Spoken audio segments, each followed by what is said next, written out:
Yes, indeed, y'all. Peace, love, and light. It is your brother Blue, reporting live and direct to you. No Delays TV here with my co-host, Brother Red Pill, reporting live and direct. Peace and love to the family. Peace and love to the universe.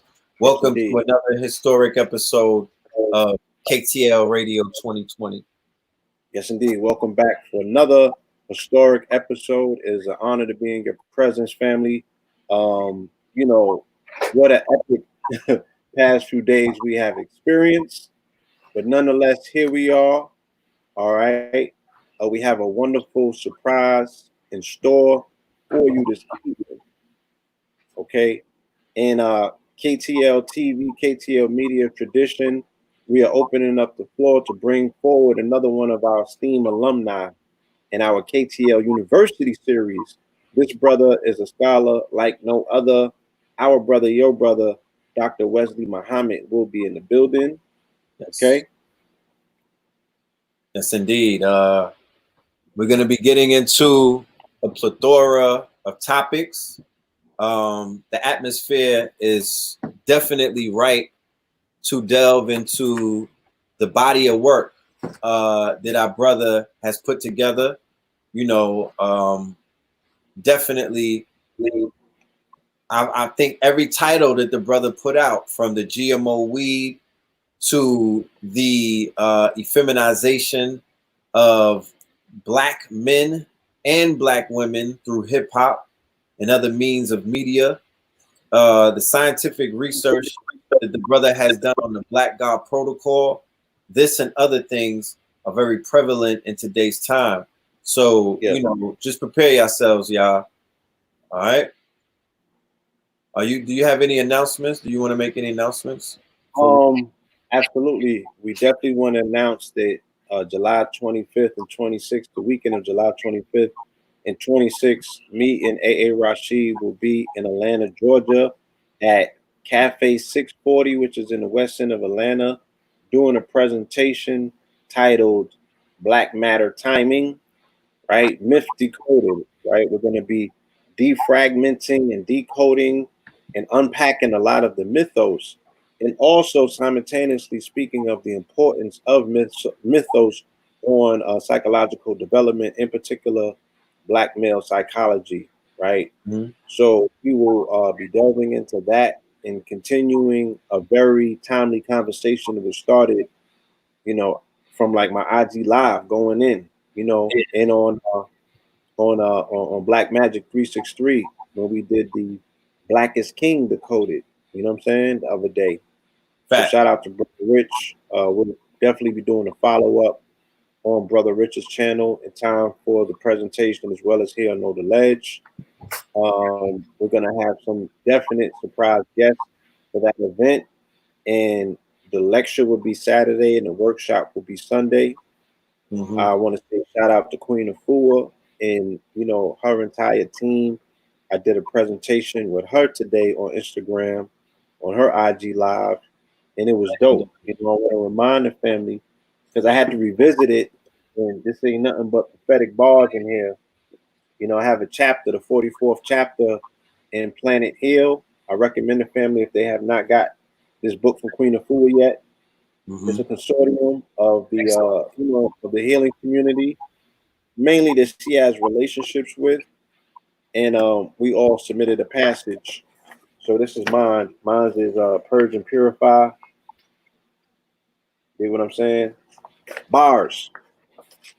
So I got an opportunity to get back in that bag today, and pretty much compel me to get back to the writing. I'm writing 3 books at this time, so it was exciting and interesting to really hear my words. I wrote my passage 5 years ago when Hillary and Ronald Donald was locked horns for the presidency down the final stretch.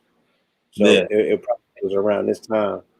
My Facebook reminder also reminded us that 2 years ago is when we actually, well, a year ago today is when we were with the Shifters, right?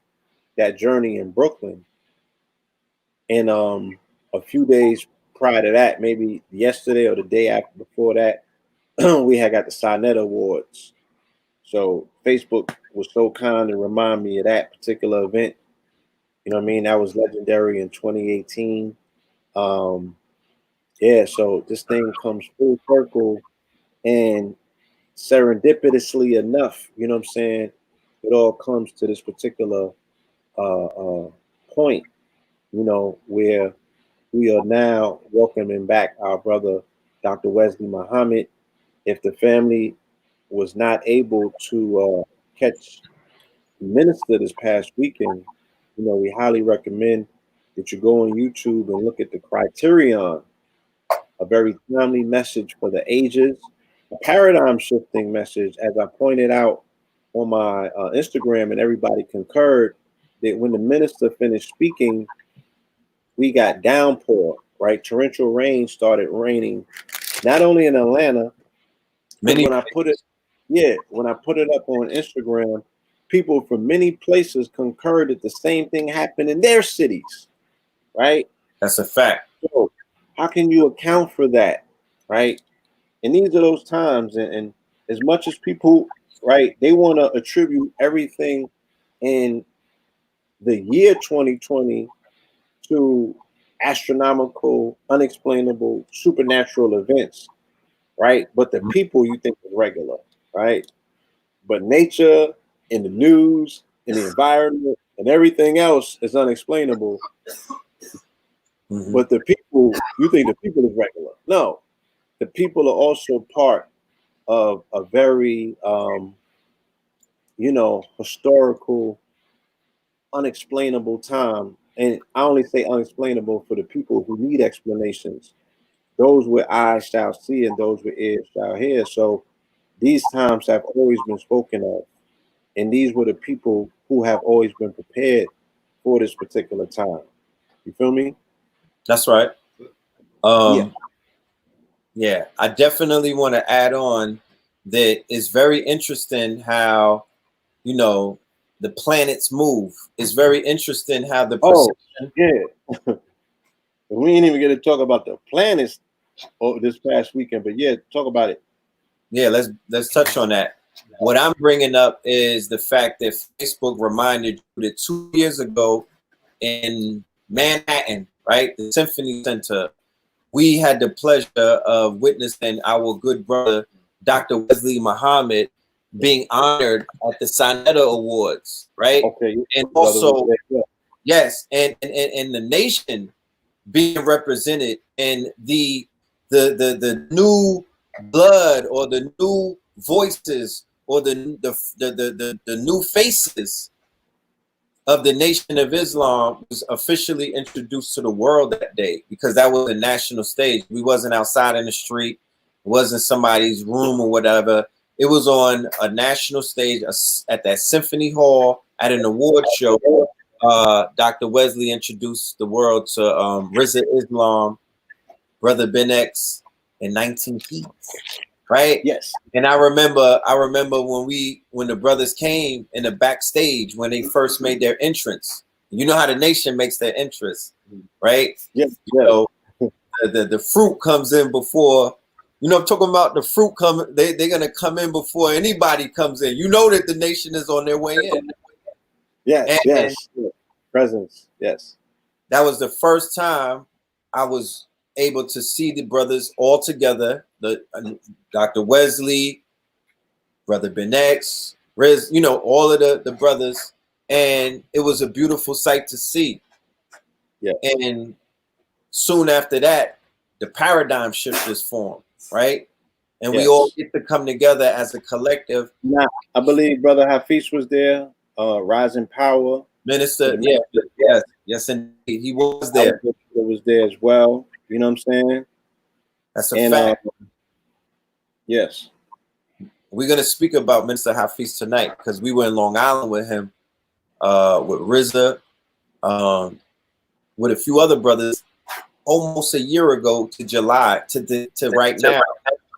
So the fact that we have Dr. Wesley with us tonight, that's something that we planned, you know, but we didn't plan it knowing that exactly 2 years ago, this was That taking place. everything was aligned, right? Exactly.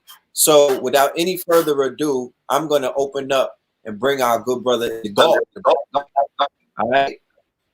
Student minister, Dr. Wesley Muhammad. Welcome to the platform. Welcome back to the platform, rather. Peace, God. Peace to the gods. Peace. Peace, Peace to Red the God. Pill, Blue Pill, man. I'm honored to be back on your powerful platform, man. You know, sir. you both dropped some very awesome jewels in this opening, man. And Yes, I remember that great evening at the Sonetto Awards. I have it over there. Yeah. I didn't toss it out. It means it has great value to me. It That's does. Yeah. With a Sonetto Award on that night. That was a great night.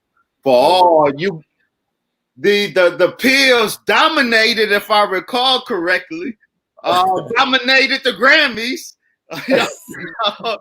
and well deservedly so. You had to close it out rightfully. Shout out. You know, they say it's not how you start the race, it's how you finish it. And so y'all wrong, man. We closed that chapter out very strongly and very healthily, you know, and in the presence of the people who mattered, right? Because down the line, years later, these are the brothers and sisters that are very extremely relevant in a day and time when what you did 5 years ago don't mean anything. That's real. That's real. It's going to be hard to go back and say what you did in 2015 or 18. People are going to be like, what did you do in 2020, brother? Right. Where were you? Please show me footage. Like, you know, were you at Black Lives Matter rally in Chicago? Or were you at the, you know, were you at All Lives Matter? Right. Or did you strategically avoid both super spreader events? We need to get to that too. Exactly. But shout out to Brother Ben, who was there. Shout out to Reza Islam, and may Allah be pleased with our great brother. The tremendous loss, Abdul Hafiz Muhammad.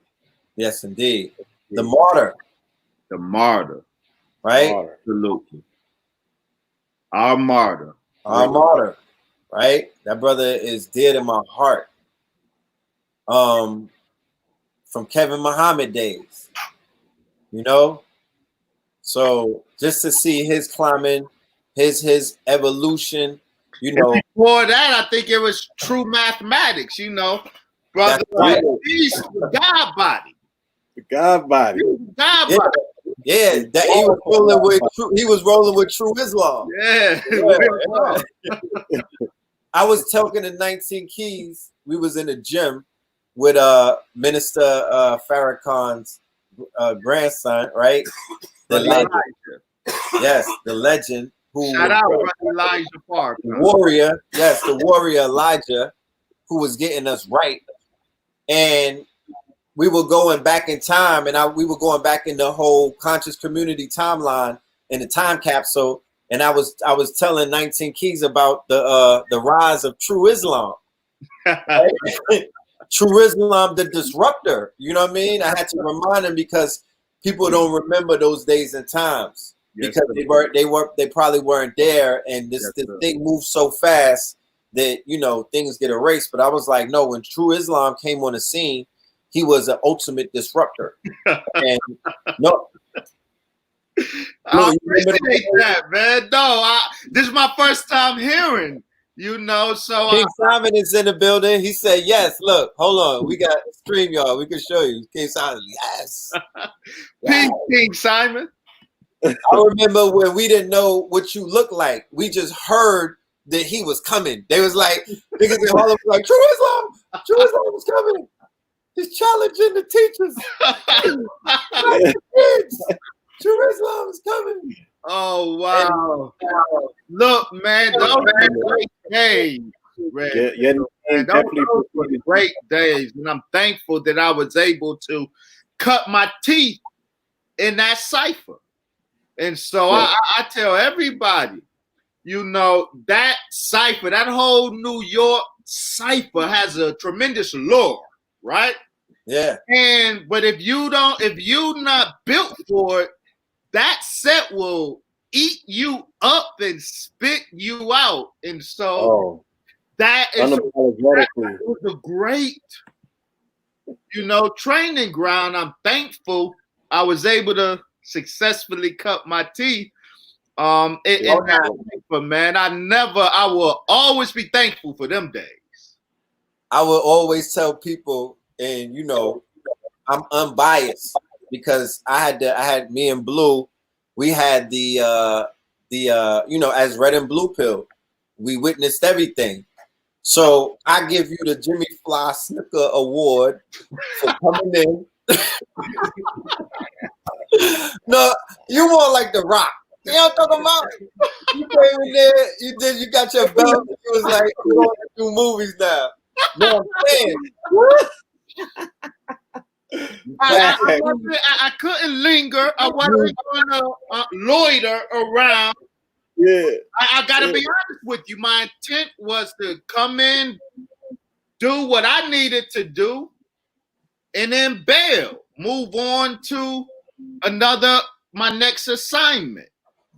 Right, so right. I would never, if I were to rewrite my history, I would not rewrite it differently. I would not start someplace else. I'm happy that I started there. Oh, for sure. For sure. Right. I'm just saying on record, I would do that all over again. That's right. And I'm saying on record that you put in work, you stood on your 10 toes.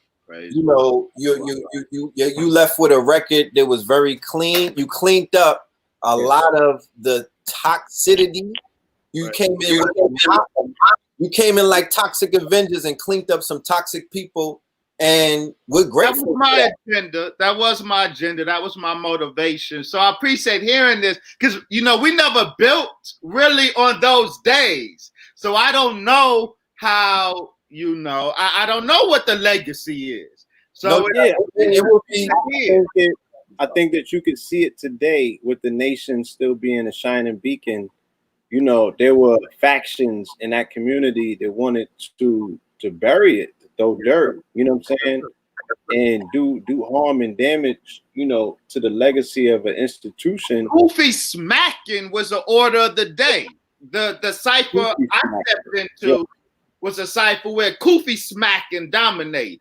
So I came in to smack the Koofy smackers. That was my the smack the Koofy smack. That's right. So when I was telling your story, right, I was telling it in a corrective way where it was like, no, understand what the impact is, understand what the disruption was about, understand what he did for the nation. You dig what I'm saying? Understand that he stood up at a time when if somebody sat down, it probably they would have shuttered the doors.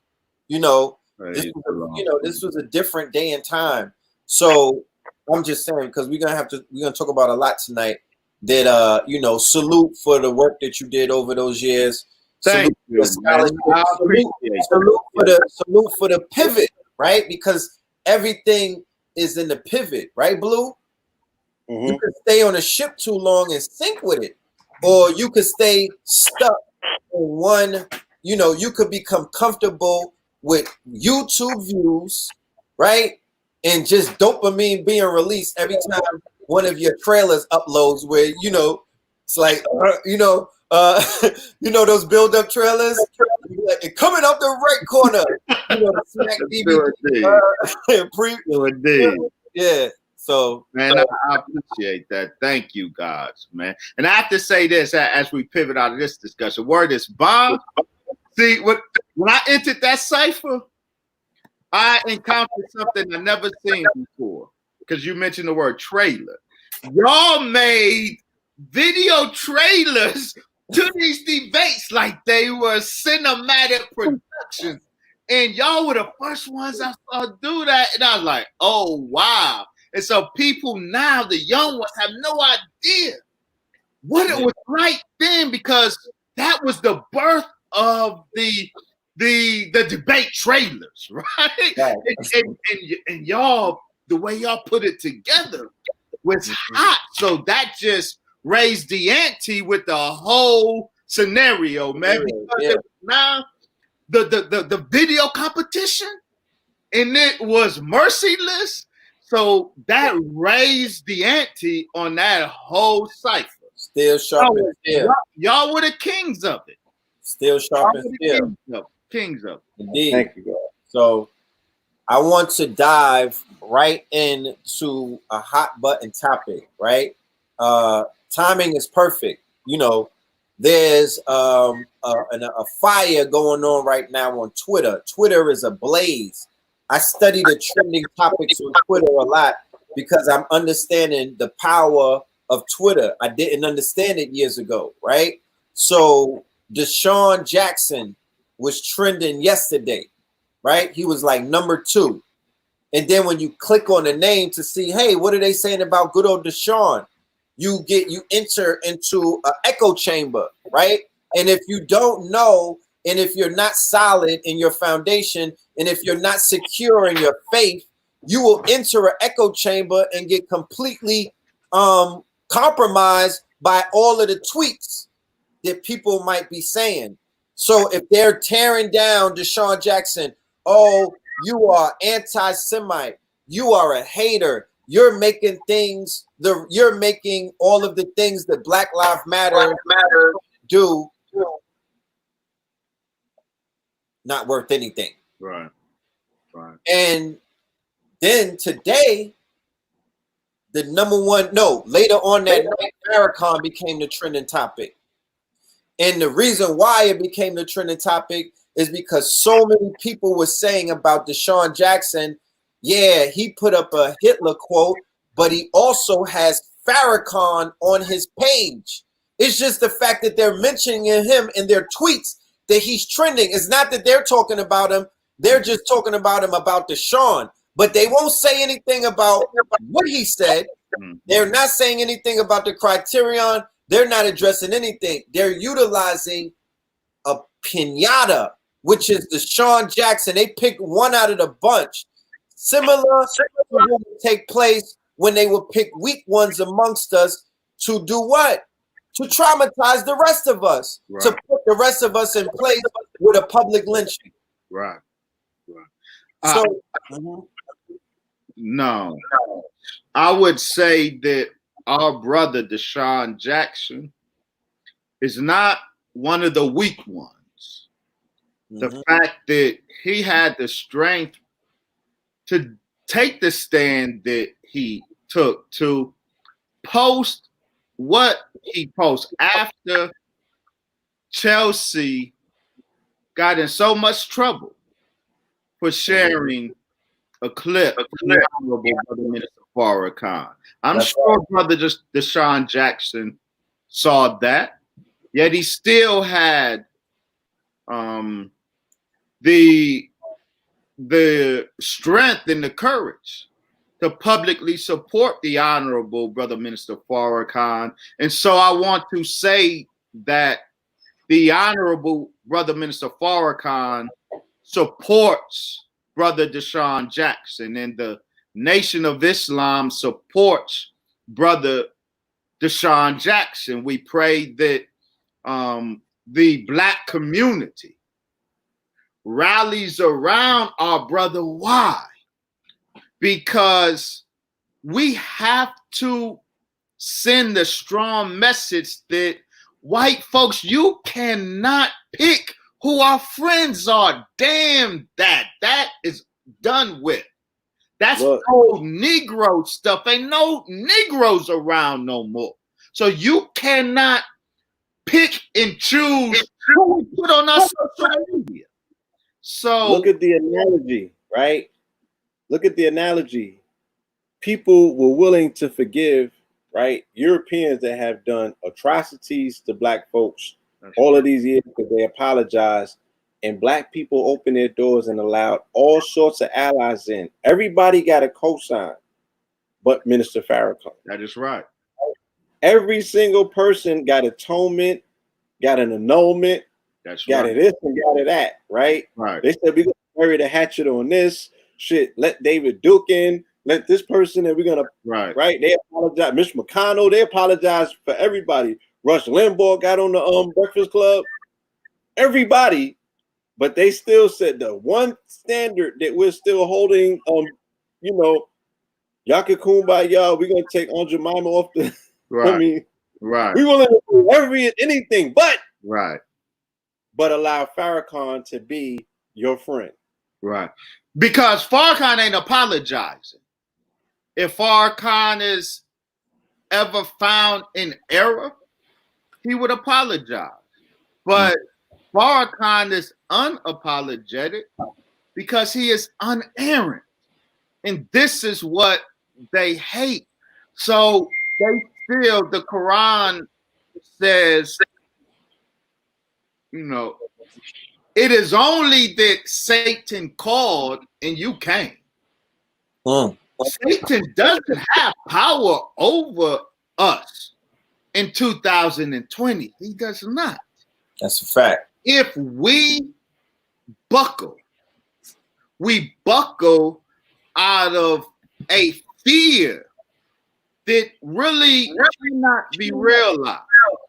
Satan does not have the power to break strong Black men and women today. Look at Sister Tamika Mallory. They did everything they can to make her break, and she did not. And that sister is a great example. She isn't a flag-waving Black Muslim. She doesn't subscribe to all of what we represent, but that didn't matter to her. She was not going to let others determine who her GOAT is.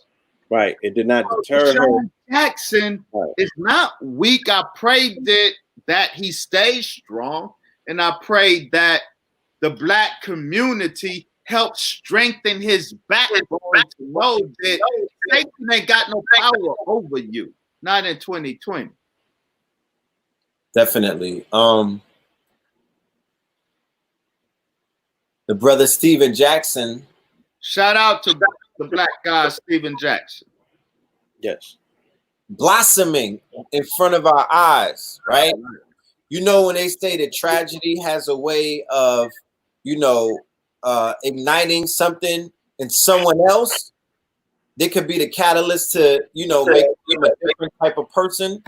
I see that with Steven Jackson. I do too. Yeah, that death of Twin, his doppelganger, who he's quantumly entangled to, giving him a whole new lease on what he know as life. He doesn't see life the same anymore, and he doesn't want to, he doesn't want to let that brother down. Because if, for those of us who heard footage of the brother speaking and we heard his thoughts, he had a very, George Floyd had a mind that would be considered a woke mind. So Steven Jackson, who's from the trenches, right? He has that street foundation, right? What that prepares you to do what? To have no fear when you do what? You do what Farrakhan told you. What did he say? He said, if you know the truth, right? Tell it. Tell it. That's right. On the mountaintop, right? Right. Tell the truth and shame the devil. Right. What'd you say, Blue? Tell the truth and shame the devil. Like our Nan is talking. That's right. Just the same thing. He's not. It's a old adage, right? It's you could translate it in multiple languages, right? And it says the same thing, that you will be rewarded internally. Your DNA knows when you lying. Your DNA knows when you're scared. Your DNA knows when you're not standing on it. Right. So if you stand on it and you lose your head top, you're a martyr. You're still a legend. We'll ride for you. And according to the spirit realm, you're riding with us. You're clearing the way. Right. There's a space prepared for you. The space is prepared for you. So Coward died 1,000 deaths. You know what I'm saying? So if they make you sit down to use the bathroom in front of everybody, right, for a bag, to play in a league that you don't even know is finna start this year, a depreciating bag, right? For an uncertain bag, you could have sat this one out with right. Get down. They signing Kaepernick to Disney. Right. Look, man, get on that train, my brother. Right. Now, that's important. The hit that the NBA is taking, like it's never took before. Now, note that the NBA was the first to shock the world by canceling this season over COVID. Yeah. And it was in February. February 23rd. The Honorable Brother Minister Farrakhan from Detroit announced that how his grandson of tremendous talent was whiteballed by the NBA because his name is Farrakhan. It was all of his talent. The NBA didn't want the name Farrakhan beaming from the speakers.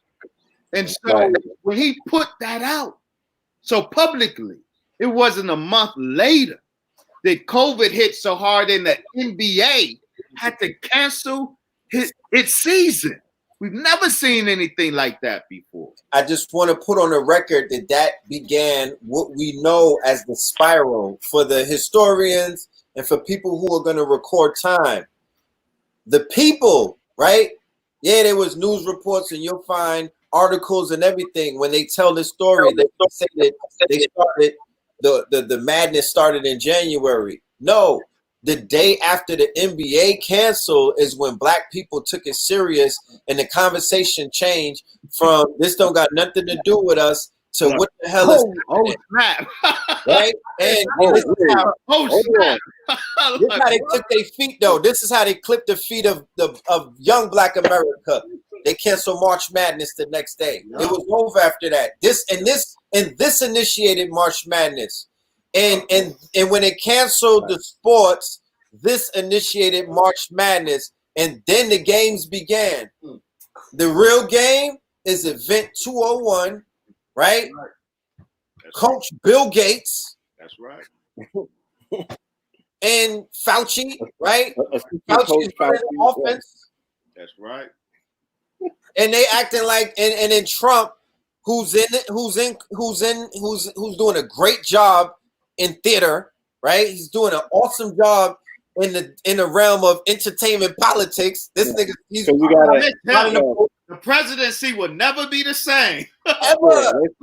Never has the presidency been so entertaining to me. You gotta have a will to be around the same time they got Weinstein out of the way. So once the biggest Hollywood producer is removed, the world becomes a stage. So they're like, yeah, we're doing open air Hollywood screening. You don't got to go to the movie for the blockbuster. It's on your TV now. Right. Yo, he shows up for roles on Twitter and then plays them. You understand? So he shows up as the bad guy or the good guy, right? To Bill Gates. Right? Look how this happened. Bill Gates, Mr. Xbox, right? Dude who, That's right. Windows 84, right? Mr. Windows, Xbox. I mean, he was the guy. He was the good guy. And Trump was the bad guy. 30 days later, he's the bad guy and Trump is the good guy. Right. Look at this and look at this theater. Pay attention to what is taking place. This is all media sponsored, right? If people don't know that he works in cohorts with the media, he had an executive meeting with them, I think the day after he got elected, right? In Trump Tower to let him know what's going down. He's a media darling. He brings in so much money. If you're in the game of advertising and if you understand stocks and he brings so much money to these people who know what's going on, who are sitting in theater and they're just reading tweets, listening to dog whistles, reading the Wall Street Journal, and becoming, you know, millionaires upon millionaires upon billionaires. You know, this is. I mean, look at the stock of the vaccination drug that just went sky high. What if you were reading one of these newspapers weeks ago where they were hinting that was going to be the actual stock that was going to get rent and whatnot and was going to boom? What if you knew about Amazon? What if you knew about Zoom? Zoom is a unicorn right now. You know, when they were selling off all of the stocks, nobody is telling the people what are the new stocks that everybody went and bought to make the market jump. You know, they bought into vaccination stocks. They bought into biotech, right? AI. You know, because what's about to take place, they bought into big data because guess what's about to happen? Tracking, tracing, testing. It's the most data ever collected on the world because everybody's finna get that, right? The 3 T's, tracking, tracing, testing. If data is worth more than oil, right? And they're about to get your real data. They're going to be tracing you and they're going to know your DNA. They're going to know your genome. They're going to know all of that. They're going to be able to run it through the quantum and know if you're a threat. They're going to precog. They're going to know if you have ghost DNA. They're going to know if you're related to the Dogon. All of these things. And then tracing you, I know what store you go to so I can sell at the advertisers because he likes to go to, you know, Payless Shoes. You know, they're tracing you. They know your every move. Everyone's phone already has it on the automatic. Like when T-Mobile and everybody stopped working, the next day they had the COVID tracing on your phone. That's right.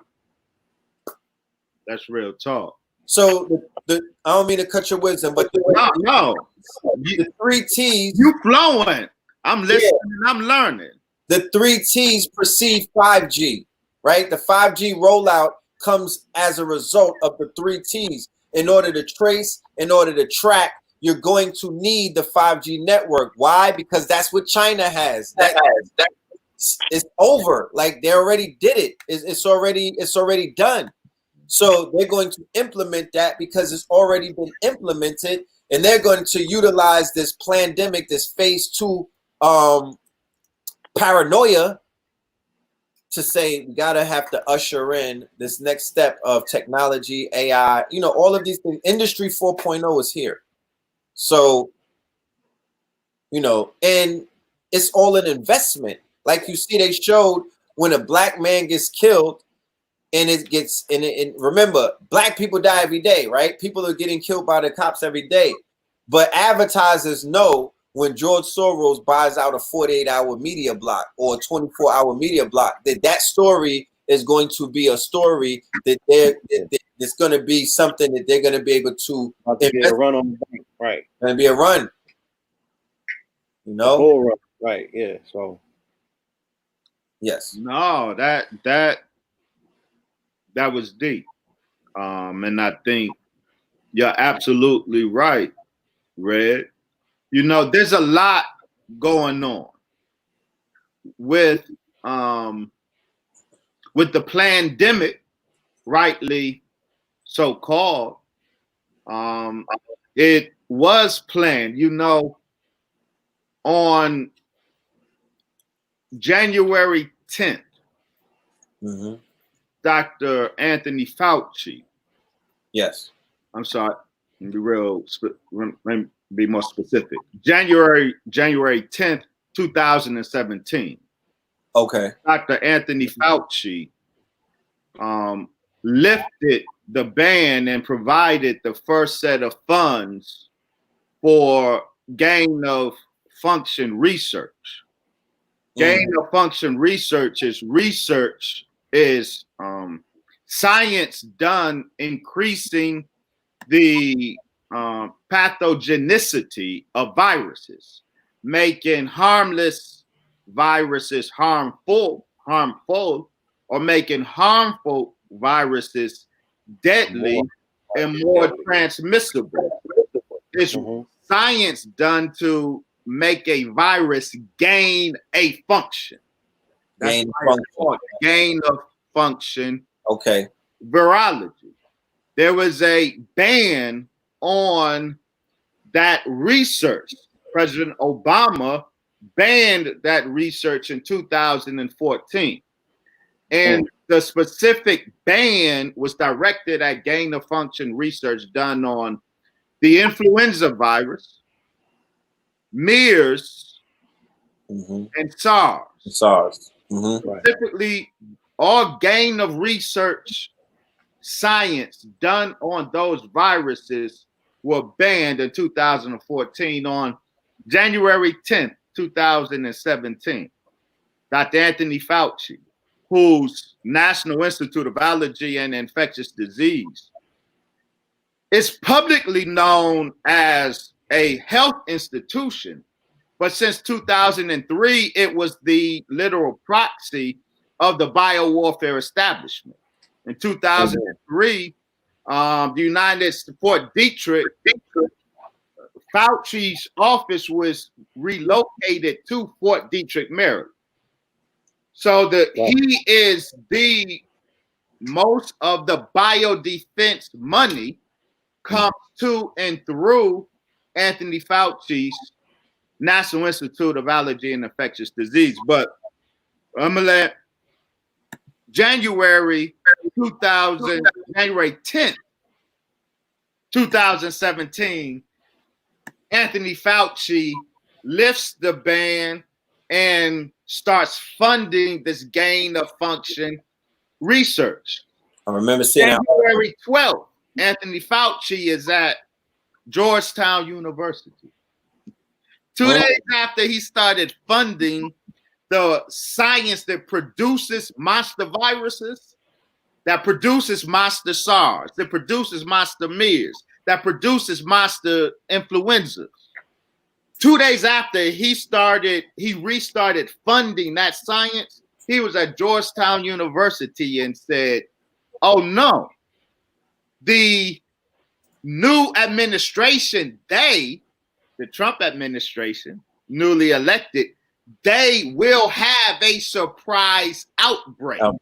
2 days after he started funding the production of super viruses, the super virus emerged, SARS-2, the result of gain of function research. It was gain of function research that produced SARS-2. Now, I'm not a Trump fan, but we have to be fair. And let me say this. There's so much speculation surrounding COVID-19, this pandemic. Since the beginning of the pandemic, red pill and blue pill, all of us have been wanting to know, what is this thing? What's going on? And we didn't know because it was new. And most of us were blindsided by those who planned this event 201. The rest of us were blindsided. And so we all have been trying to figure out what this is. And we should. Inquiring minds want to know. Inquiring minds should seek to find out. And so since March till now, we've all have done some research. We're listening. We're trying to figure out, trying to put the pieces together. Most of this time I've been quiet because I don't like to speak out of ignorance. I don't like to speak prematurely. And I knew that when this thing hit, I didn't know what the hell this thing was. So far be it from me to come out speculating. And I had no basis to speculate. So I was silent, but I was studying because my inquiring mind wanted to know. So I produced a 200-page report on COVID, the origin of COVID-19. 200 pages and 700, technically 699 footnotes, because it's not enough for you to send me a video, and everybody sends me all of the videos and I watch them. I get them too. I'm seeing somebody sit there talking. They may be qualified, they may be credentialed scientists, so I give ear. But Andrew Kaufman, Dr. Shiva, Dr. Judy Mikovits, and all of Dr. Buttar, and all of them, I watched all of them.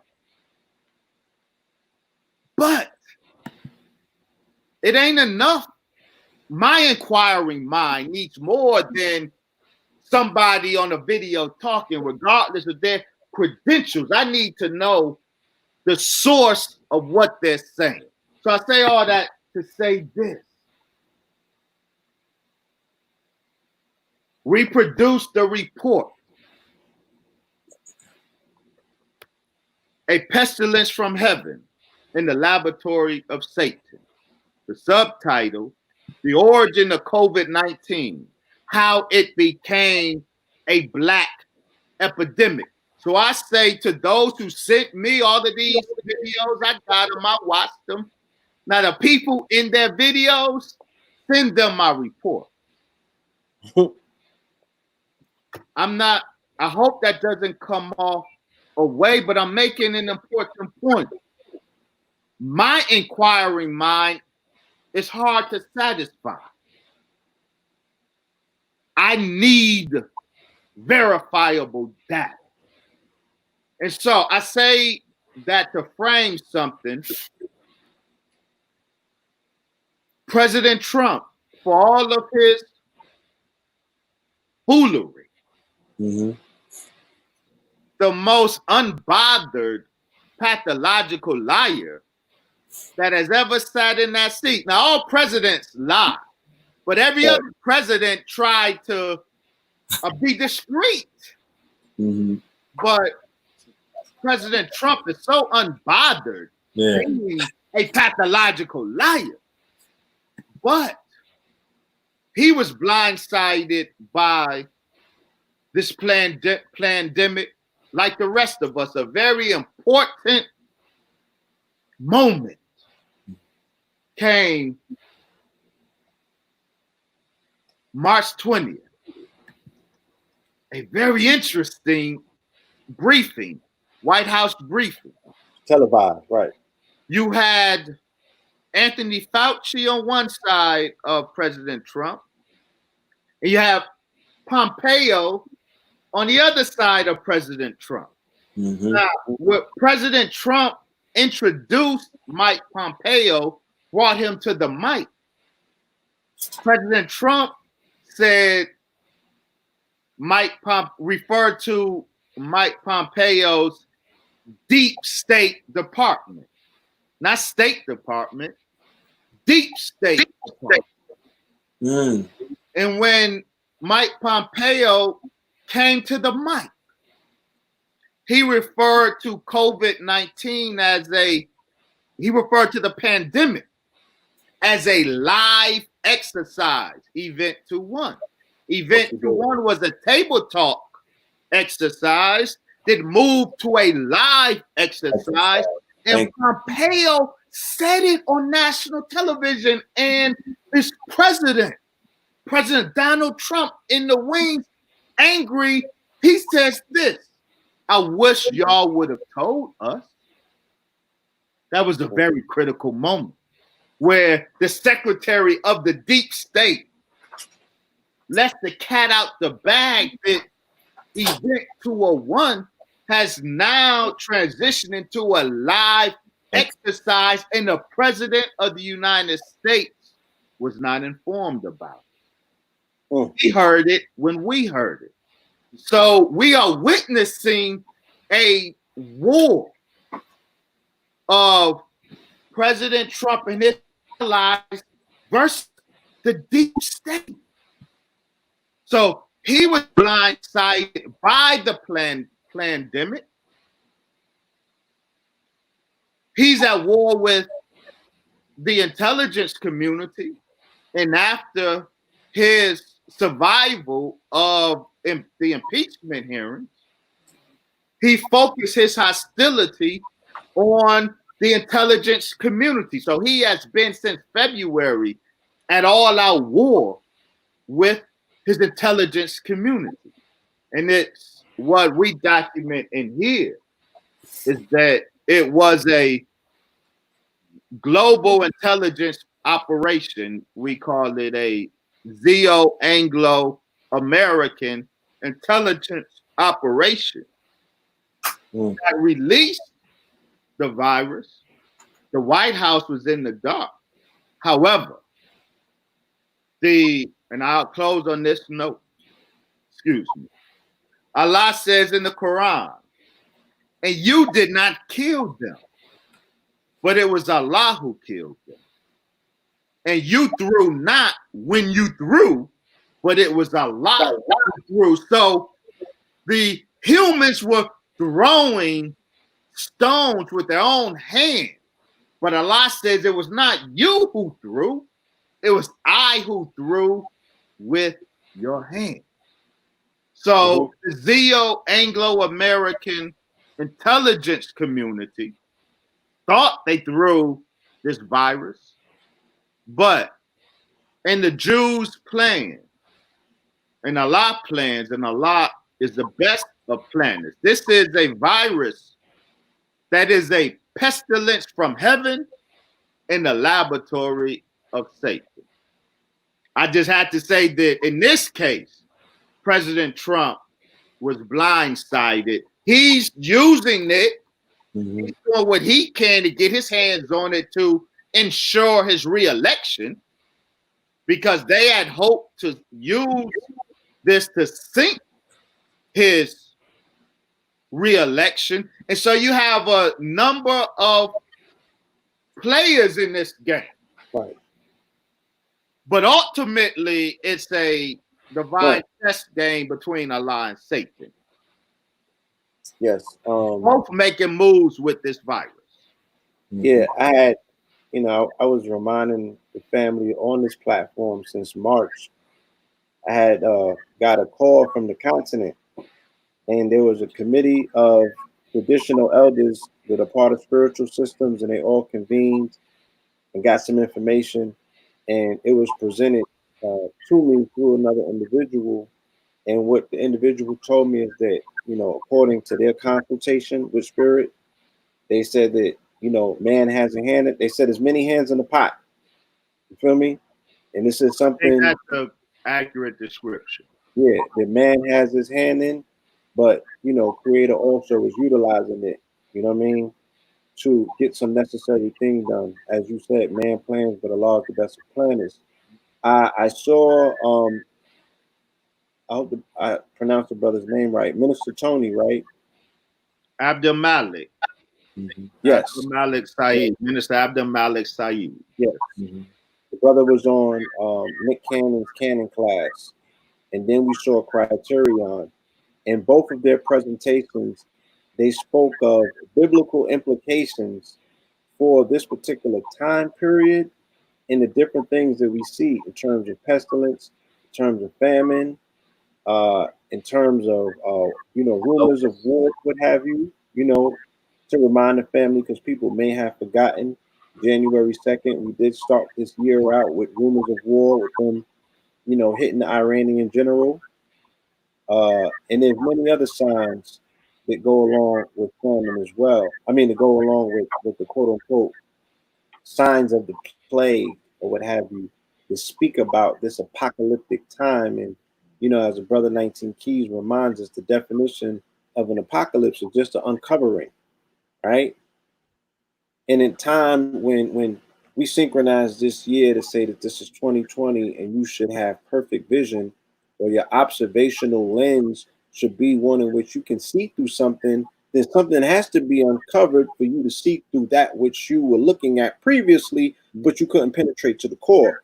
So once we, as the minister said, once we turn water into wine, right? And the turning of water into wine comes by way of interpretation of the word, right?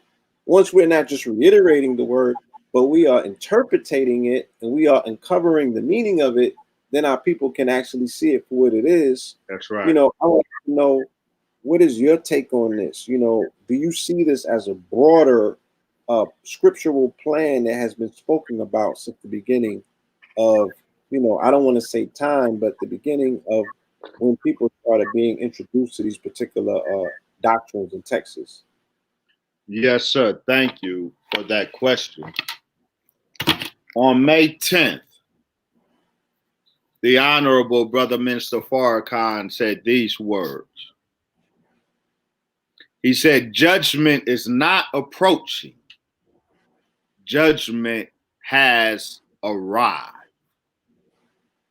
We are not in a state where all of what we've been reading about is still a day or two away. And we have time to get our ish together. Judgment is now here. And this thing, so what we documented before COVID-19 was a black epidemic. It was a Jewish epidemic. Yes, it was. The original super spreader in this country. Yes. Was a Jew. Do you remember? Rockland County, New Rochelle. New Rochelle. New Rochelle. The Young Israel Synagogue of New Rochelle was the epicenter of the containment zone. That's Yes, right. That was the first hot spot in this country. Yes, The American pandemic did not originate in Washington State or California. The American pandemic originated in New York. 65% of all of the viral genomes in America trace back to the New York epicenter. And the epicenter of the epicenter is a Jewish synagogue in New Rochelle. Can I ask you a question? Wait, let me. They just popped up in the news the other day because they are resisting contact tracing. So now New York has to resort to subpoenas, right, for this particular community, but the news won't report them in their name. They just say a community in Rockland County. This was the same community that was responsible for the measles outbreak in 2017, or was it 2018? 20. That's the question I was going to ask. And as a result of that measles outbreak, right? What happened in New York City? What got pushed in New York City? Mandatory vaccination. Mandatory vaccination. And it was attached to that Rockland County measles outbreak, right? So now we got mandatory vaccinations are around the corner, allegedly. And once again, this community is the culprit. And is this not the same community where they said allegedly a black man stabbed up most of the multiple members on New Year's Day? But look, you can even go deeper. The patient zero, yes, responsible for that New Rochelle hotspot, an attorney, Lawrence Graubucks, his daughter went to a Jewish school in the Bronx. The Bronx first hotspot was the Jewish family of this New Rochelle Jew. Now, the media This was in March. The media in March, when this Jewish hotspot was percolating, the media was eyeballing the public housing of the Bronx and the blacks congested in the public housing in the Bronx. In March, the press was saying that the public housing of Black Bronx, 90% Black, the public housing is the next ticking time bomb for the coronavirus. But the only ones who had the coronavirus in the Bronx was this Jewish family. And then by May, Bronx, Black Bronx, was the epicenter of the virus in New York. It was migrated from Jewish New Rochelle to poor Black Bronx. And we documented it was not done accidentally. It was done deliberately. So the subtitle is How It Became a Black Pandemic. COVID-19 was deliberately migrated into Black America. I just want to add on two things. That the beginning of the year started with a real heavy fear campaign that was initiated by the Jewish community to the point where they did a march, right, against the attacks that they were saying that they were coming under. They were starting all the way in December. Then coupled with the stabbing that took place in Rockland County, which they may very well have orchestrated. Right. You know what I'm talking about? Yeah. Because it was extremely sketchy. The so-called Hebrew Israelite. And I didn't, yes, because the Rockland County incident, it came after the Hoboken or the Jersey City shootout where it was played. No. Remember how they blatantly lied? This started out as a drug deal going bad that was in a cemetery. It spilled out into Jersey City where hostages were taken inside of a kosher deli. A shootout ensued, and it was said that the police was in there drilling their own people. The police they shot about 200 rounds. The story gets flipped to where there was a Hebrew Israelite and his lady, right? And they pulled up in a van and went inside of a bakery and started a murder spree. And they never showed you why they would say that these people were even Hebrew Israelites, right? There was no garb. You know, I think they might have said that there was a book or something. I don't know how they came to that conclusion, but what I do, they said they were Hebrew Israelites that listened to messages of Minister Farrakhan, and I don't know nan Hebrew Israelite to listen to Farrakhan. Let's keep that real. That's how you know. Let's keep that real. They should. That's how you know it was a Russian bot. Hebrew Israelite to listen to the Honorable Mr. Lord Farrakhan. I'm like, that's a Russian bot. Yeah. That's like saying a zebra with spots. Yeah. So it was like, yo, a Hebrew Israelite that wears the fez and listen to Minister Farrakhan was at this shootout. Right, well, they orchestrated that. It was a beyond an orchestrate, because this is how you know when these things are orchestrated. Because orchestrating propaganda and stories of orchestrated natures, they enter your subconscious. It's inception. It's about planting a story, which is like malware, and then moving on to something, a newer narrative, staying with the narrative, but attaching yourself to a real story, and then building out on that. And then they'll never revisit and go back to the initial story, but it's already implanted in your subconsciousness. That's right. That's right. Job is done. Absolutely. Yeah. Because real stories that are real juicy, they stay on top of those. And remember, the media is run by who? So when they have the white supremacists do these quote unquote mass shootings inside of synagogues, the media news cycle got off of that immediately and jumped on something that Trump did. Right. Why is that? Right?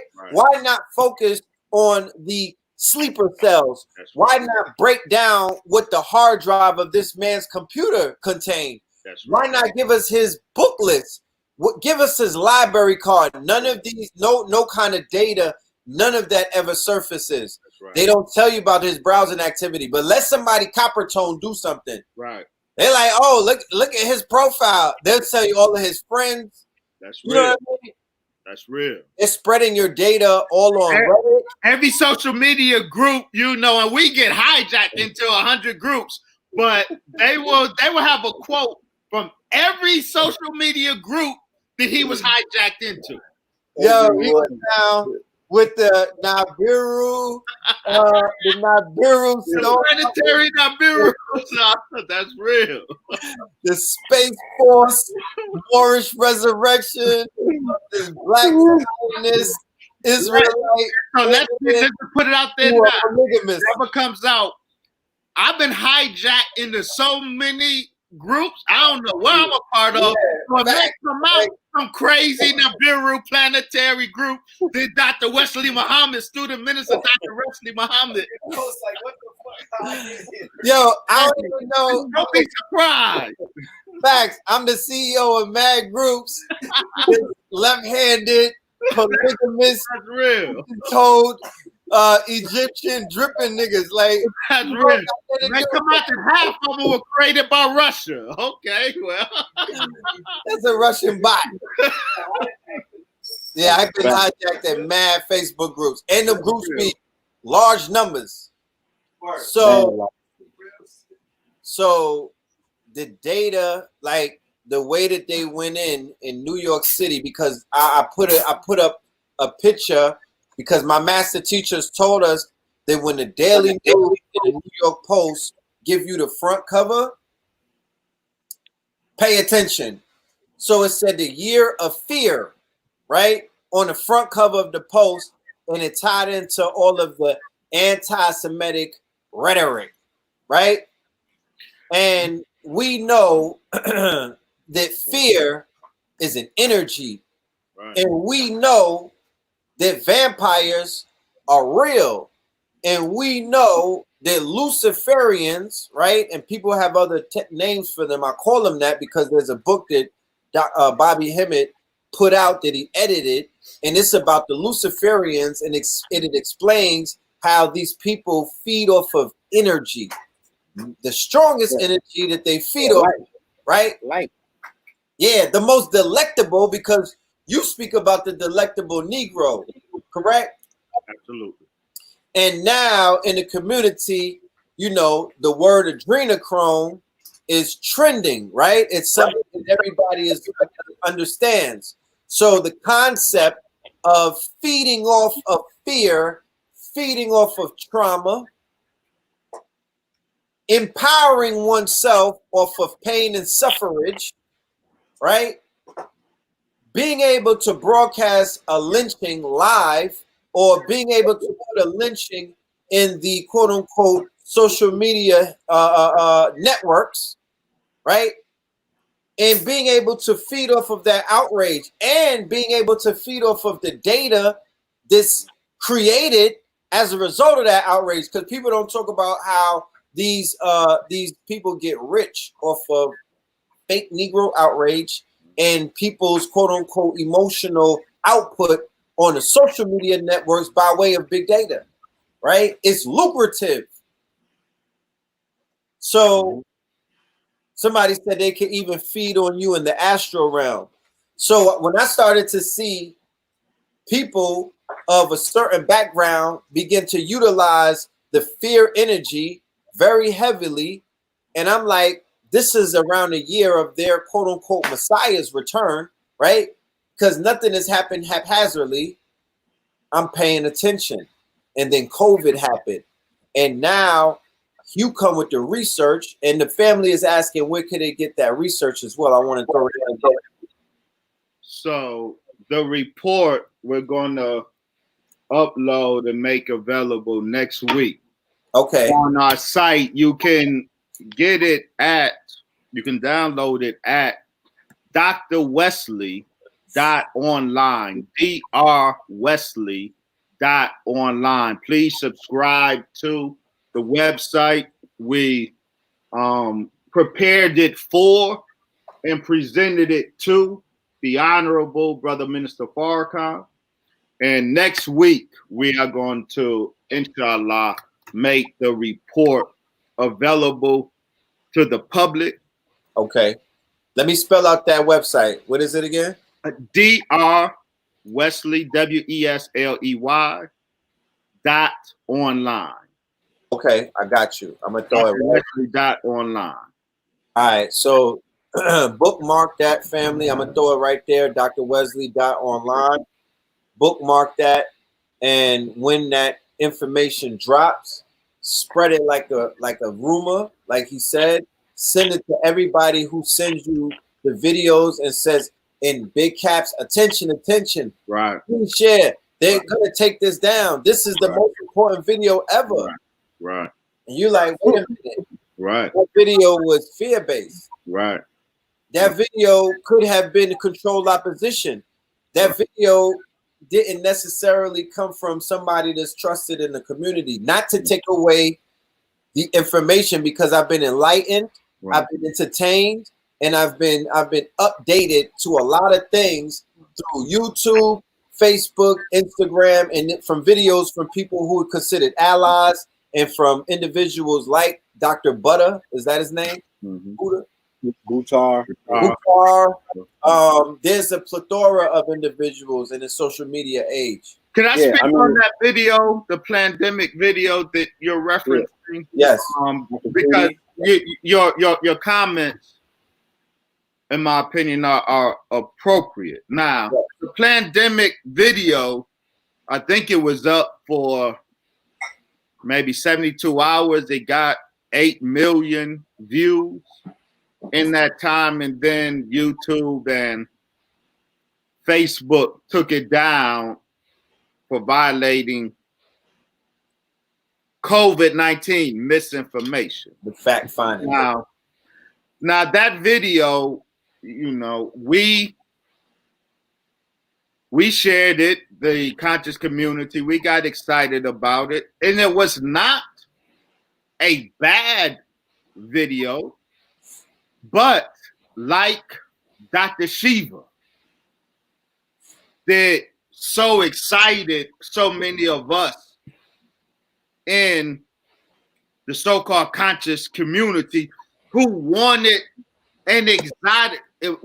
immediately an exotic explanation to what was going on. So Dr. Shiva, the Indian politician, with the bundle. Now, but the film Plandemic also had a political agenda. The film Plandemic, while it had good jewels in it, I appreciated Dr. Mikovich's comments. I got Dr. Mikovich's books. Facts. I'm not a video man. I'm a book and document man. So I have a book, but that video Plandemic, while it had good jewels in it, it was very deceptive, because the point of Plandemic was to pin the pandemic on China. Make China the villain versus the victim. Let's be real clear. Even if the virus, the first virus, there were two. Yes. The virus that erupted in Wuhan is not the virus that struck Iran and then exploded in Europe. Even if the virus that struck Wuhan came out of the Wuhan Institute of Virology, I'm doubtful that this particular virus was present in the WIV. I believe the greater evidence suggests to me that it was in the possession of Dr. Xi Jinping's boss, Peter Daszak, an American, a British American white man. But I get to that. But this is the point. Just say hypothetically that the virus was in the WIV, the Wuhan Institute of Virology, before it was in the wet market. That would still make the Wuhan virus an American virus, because the Wuhan Institute of Virology is almost totally an American institution. The staff of the Wuhan Institute of Virology, they learned their virology in Texas. Facts. The funding of not just the institute itself, the WIV, but its mother institution, the Chinese Academy of Sciences. Its funding came from America. The viruses that were experimented with at the WIV were American procured viruses. So the Wuhan Institute of Virology, from beginning to end, is an American institution in the city of Wuhan. So if that virus was released from that institution, that still makes it an American virus. It's an American export. The pandemic was determined to make the victim the villain, and the villain unidentified. What is your research going to the Wuhan military games that took place in November? There's been reports that could have been a super spreader event. That was the event that America won 0 medals at. And when you look at all of the other military games that take place every 4 years, they were always either number 1 or 2. But I think they won 0 gold medals. That, not 0 medals, but they were definitely underperforming. There's no footage on it. It's a very mystery type of event. And it's been said that either the virus could have been transported there, or the spreading could have took place where the different countries, because all of the countries that were participating are the countries that experienced, like you said, the first spike before it became COVID, when it was Corona. It became COVID after, I believe it began to ravage Italy, the same place where the patron saint of pandemic name was Saint Corona. Yeah, the first place that I saw it, I believe it was February 19th, when they identified the 44 Americans on a cruise ship off of the coast of Japan. Right? At least that's the day that I noticed they started calling it COVID-19. You feel me? So yeah, absolutely. So the question about the Wuhan military games, I have a chapter tackling that question. And so I would say, so in my research, in my lab, deep in my lab, going into it with no presuppositions, because I, like the rest of it, I ain't know shit. Excuse me. I ain't know shit. Mm-hmm. So I didn't have any presuppositions. I'm trying to figure out what is going on. And so in that process, from beginning to now, my thinking on the Wuhan military games 2019, it's gone through evolution. Yeah. So at first, because I know gain of function virology on SARS-1 was conducted at that American institution in Wuhan, the Wuhan Institute of Virology. For a while, my assumption was that the virus was there in Wuhan. Mm-hmm. A prototype virus was produced in Chapel Hill, North Carolina, Mm-hmm. in 2015. And that prototype virus was transferred to Wuhan. So Wuhan Institute of Virology had a number of viruses. And so Razor's Law suggested that, well, the easiest route, where the virus is already in Wuhan, those American operatives could have released it. So the Wuhan games would not have necessarily been the entry point for the virus. Yeah. The athletes could have been the first guinea pigs of the virus, but my thinking evolved from that when I realized that, by all accounts, I'm convinced this virus wasn't in the lab at the time. Mm. And so then the question becomes, how was the virus that was, this is how it worked. This was the operation that we documented.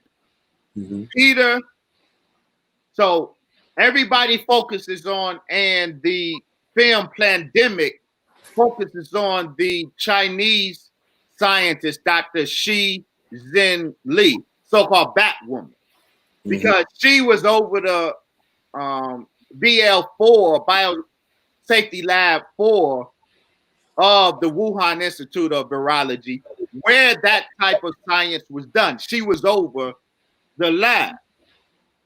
The Western media makes her the villain. Fox News says she gave birth to this monster. That is wrong, wrong, wrong. Dr.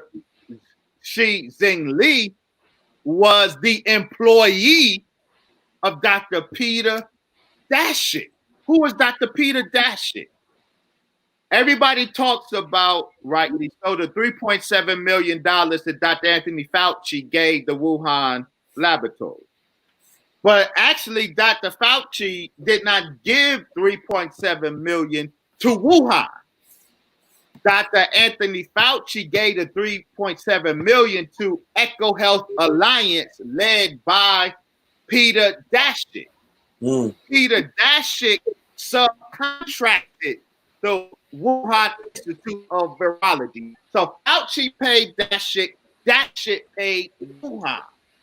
Peter Daszak, the British American disease, what they call it? They call him disease ecologist. He was the project director of all of the bat coronavirus work that Shi Zhen Li did. She was his boss. I'm sorry, he was her boss. He was her paymaster. And so the process was this. Peter Daszak paid Shi Zhen Li. Well, the two of them found viruses in southern China. That's what they did. They did bat coronavirus surveillance. So between 2011 and 2014, Fauci paid Daszak to do virus hunting in southern China. He subcontracted Shi Zhen Li. So they found all of these viruses in southern China. Shi Zhen Li's, her primary job was sequencing the virus. She's just on a computer. She's inputting the sequences on a computer. The viruses that they found were shipped to North Carolina. Ralph Barrick manipulated the virus. He's the one that produced the monsters. So that's the triangle. Peter Daszak was the paymaster, and he and Shi Zhen Li were in the caves of southern China. They found the viruses, but the viruses tended to stay in the possession of Peter Daszak, not Xi Jinping of China. Mm. So when I learned that, I became doubtful that, well, no, this particular virus was not likely in Wuhan. So then you had to ask the question, how did it arrive at Wuhan? So then the Wuhan military games became an option in this sense. So there are circumstantial evidence that suggests that the Wuhan games, they're relevant. They're not irrelevant. Yeah. First confirmed case was November 17th, 2 weeks after all of the athletes left Wuhan on October 28th. Mm-hmm. The French and the Italian teams, they confirmed that they got severely ill. Yes. Now, the 5 American soldiers that are popular in the literature, they did not, according to the hospital they were treated at, they didn't have the coronavirus, they had malaria. How did the virus enter Wuhan? The Dr. Fauci's and the DARPA and the bio labs, the bio warfare structure that financed this, they had a particular protocol. Pathogens in human blood into countries that they have an embassy in, Mm-hmm. pathogens enter via diplomats because diplomatic pouches have diplomatic immunity. Mm. So Fort Detrick and the CDC sends pathogens into countries under diplomatic immunity in the diplomatic pouches. So it's very possible. It's very possible that the virus entered, and it could have entered not in the body. I don't believe it entered in the body of one of the athletes. Yeah. There's a popular theory that this bicyclist brought the virus to Wuhan, but as far as I can research, he never had the virus. I do not believe that an athlete or any of the athletes came with the virus in their body. Yeah. More likely that part of the delegation was diplomats that had diplomatic immunity, and their pouches had diplomatic immunity. And because it's standard operating procedure for the Department of Defense to transport dangerous pathogens into countries that they have a diplomatic relationship with, it's their standard operating procedure to secretly send those pathogens under diplomatic cover and diplomatic pouches. It's very possible that that's how it happened, that somebody from the delegation had it and it was released during that occasion, but I'm not convinced. So I couldn't find verification of the claim, for example, that the athletes resided at the Wuhan Oriental Hotel. Yeah. And 42 employees of the Wuhan Oriental Hotel got sick from the virus. I see that cited a lot, but I can't find credible information that supports that.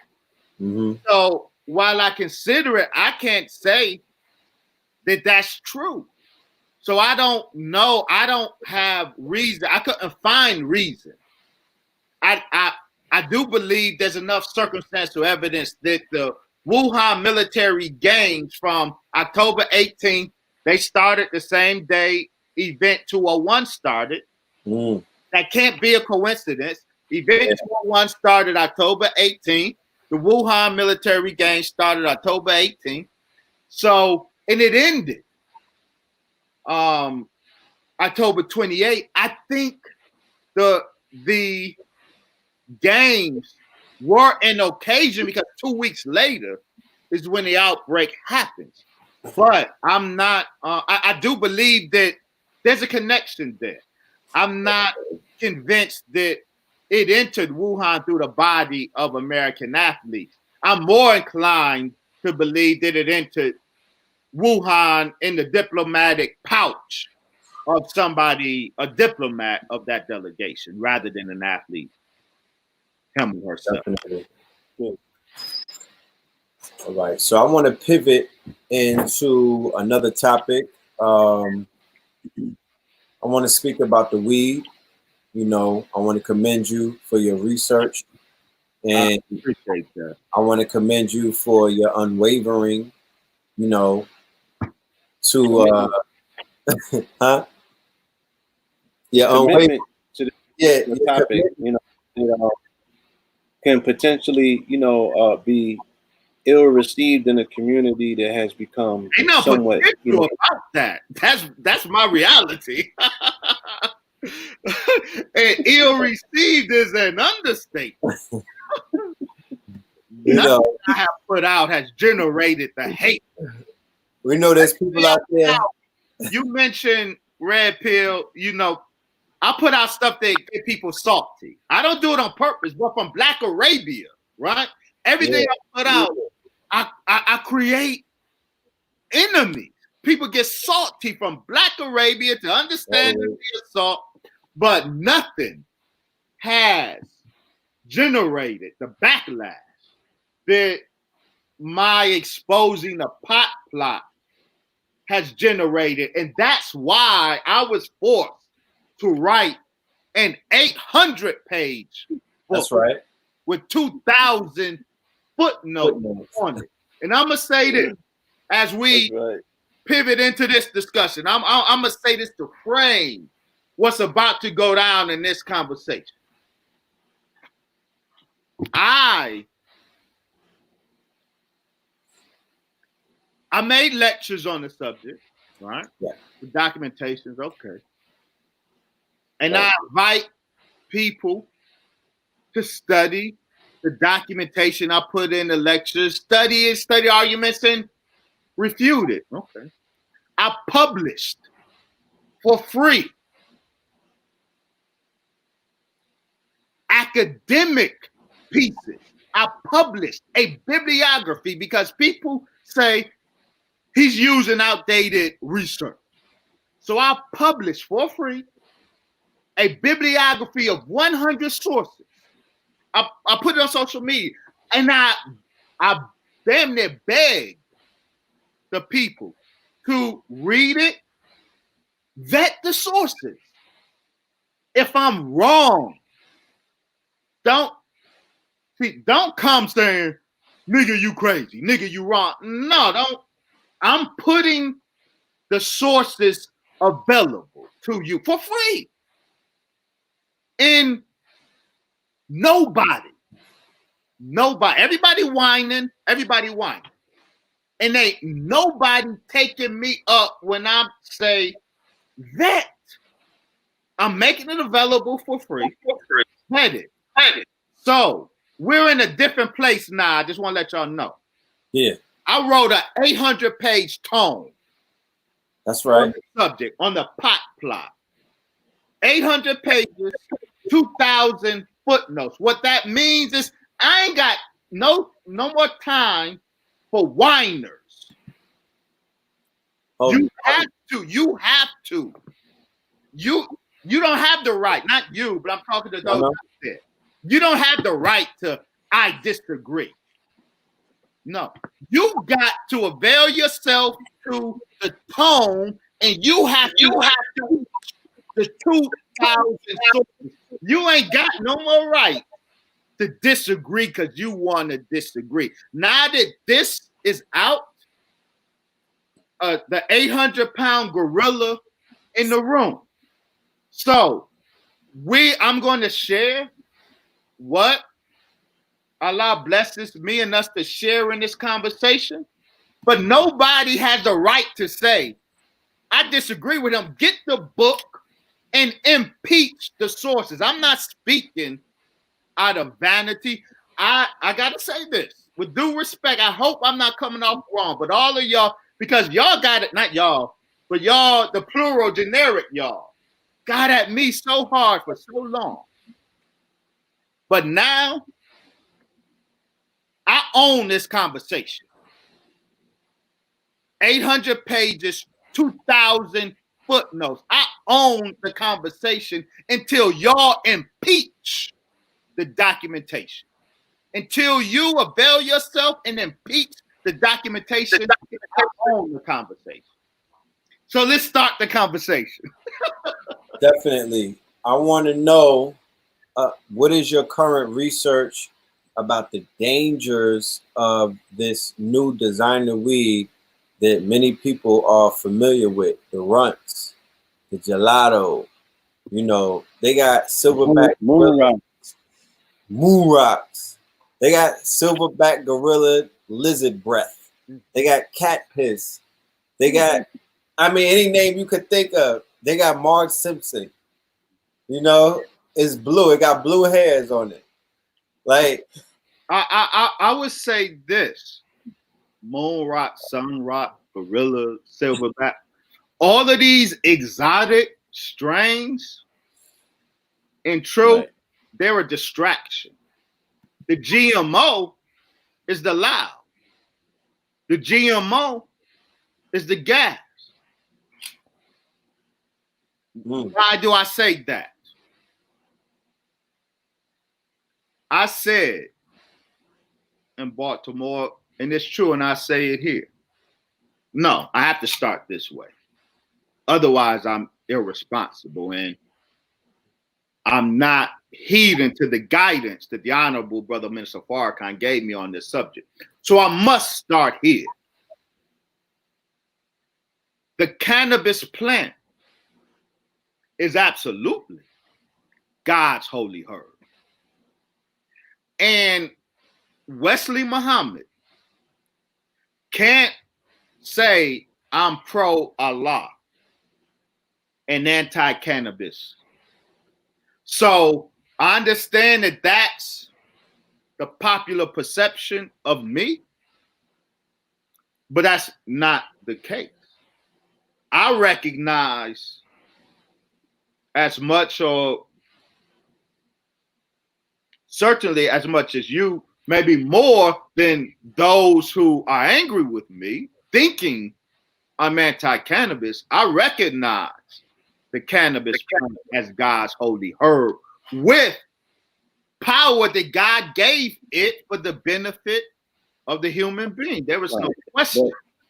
But to be clear, we're talking about the untampered original strain. Like here in America, they would call it Indian hemp, right? That particular cannabis plant and a lot of the other indigenous forms that are not necessarily chemically altered or interfered with in a laboratory. And because it's hemp, you can't get high off of it. Wow. That's what I want to get to. The cannabis plant, the God planted, is that I want to say, see, that loud ain't God's holy herb. No. That blunt ain't got none of God's holy herb in it. I promise you that. Because God's holy herb, cannabis in its natural state, not only in order to get the medicinal benefit, the maximum of medicinal benefit of the cannabinoids, they all synergize with each other. You heard of the so-called entourage effect. So the God created with all of these unique chemicals that synergize with each other, that's very medicinal. But of those chemicals, we like THC because we avail ourselves of marijuana not because we want to be healed. We avail ourselves of marijuana because we want to get high. Now, right. If God was to drop right now his original cannabis plant, the ultimate holy of holies, and any of these brothers lit it up, they would cursed God because they can't do nothing with that holy herb because it has a THC content of less than 1%, and the CBD content, the ratio is such that CBD controls the negative effects of THC. And so that's why it's called hemp. And it can be used for wiring and for industry. Because you can't get high off hemp because the THC content is too low. But right, 0.3. So we grafted THC up to 10%, 15%, 20%, and 20%. grafted the CBD out. That's what loud is. We ain't got to get to moon rock. The GMO is the weed that you smoke that has a THC content of 10, 15, 20%. That's GMO. That's not natural. That That's doesn't not occur in nature. because natural marijuana can't get you high. It don't have the THC content to do that. So God's holy herb. So we acknowledge that. We have to keep that out of the discussion of loud. We got to keep that out of the discussion of Kush. No. That ain't that. So let me preference this conversation real quick. 1937, in comes Anslinger with the help of the the DuPonts and Hearst, right? Because industrial hemp was a threat to the paper industry, and it was a threat to, there would be no need for a chemical industry if they were to utilize industrial hemp for over the 25,000 uses that it was being identified as. Popular Mechanics for the very first time said this is $1 billion crop. That type of language wasn't even being used back then. So they were about to introduce a machine that was going to mainstream the cultivation of the hemp plant, just like they had did for the cotton, right? Because it's a very laborious for people to what you call it, to tend to the hemp. It was more laborious than cotton, right? So they finally were about to create a machine and unveil a machine which would have mainstreamed it, and it would have been a threat to the artificial industrial industries that came about, right, in the second industrial revolution. Okay, so they tied it to the, what was it called, reefer madness, right? They utilized the thing that they always utilize when they want to ignite something, which is sex, right? And the fear of a black messiah by way of his sexual prowess or what have you, and they were able to criminalize it. I was doing my research. The first criminal code the first criminal law that went in place for marijuana was in 1619 in Jamestown, simultaneously at the same time that the Africans stepped off of the boat. They have been criminalizing Africans and marijuana at the same time. So with that being said, and them successfully taking it out of the way for them to do all of their devilishment, because everything that we're talking about in that period of time up until now, with the earth being in conflict because of toxins and poisons, all of this started primarily with DuPont and the rest of them being able to enact, all of these artificial chemicals and what have you, and just start polluting the entire planet in the oil, the fossil fuel industry and everything. So again, as our people come to this 400-year period of allegedly coming out of the curse of slavery and being held back or what have you, and we simultaneously see this plant also coming out of this level of confinement, you know what I'm saying? And now the hemp being legalized, coinciding at the same time with the conversation about marijuana, which I think is a separate conversation, as you're pointing out. Do you see any similarities to that if we're talking about that particular plant being God's plant and us being God's children?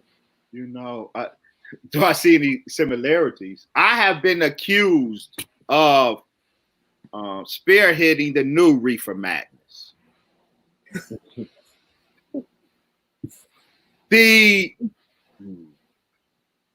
the weed community speaks too much of Harry Anslinger and too little of Roger Adams. The history you recited is accurate. Harry Anslinger, over the Department of Treasury, which this fell into at the time, he villainized cannabis, introduced the Spanish term for it, marijuana, to ethnicize it and generate the racist passions of the country. All of that is true. Harry Anslinger, in 1937, called the conference.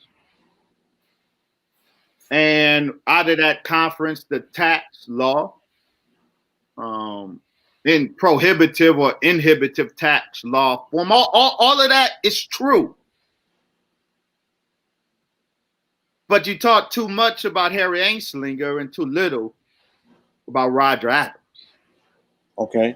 Because Harry Anslinger's legacy ended then. Roger Adams' legacy lives now.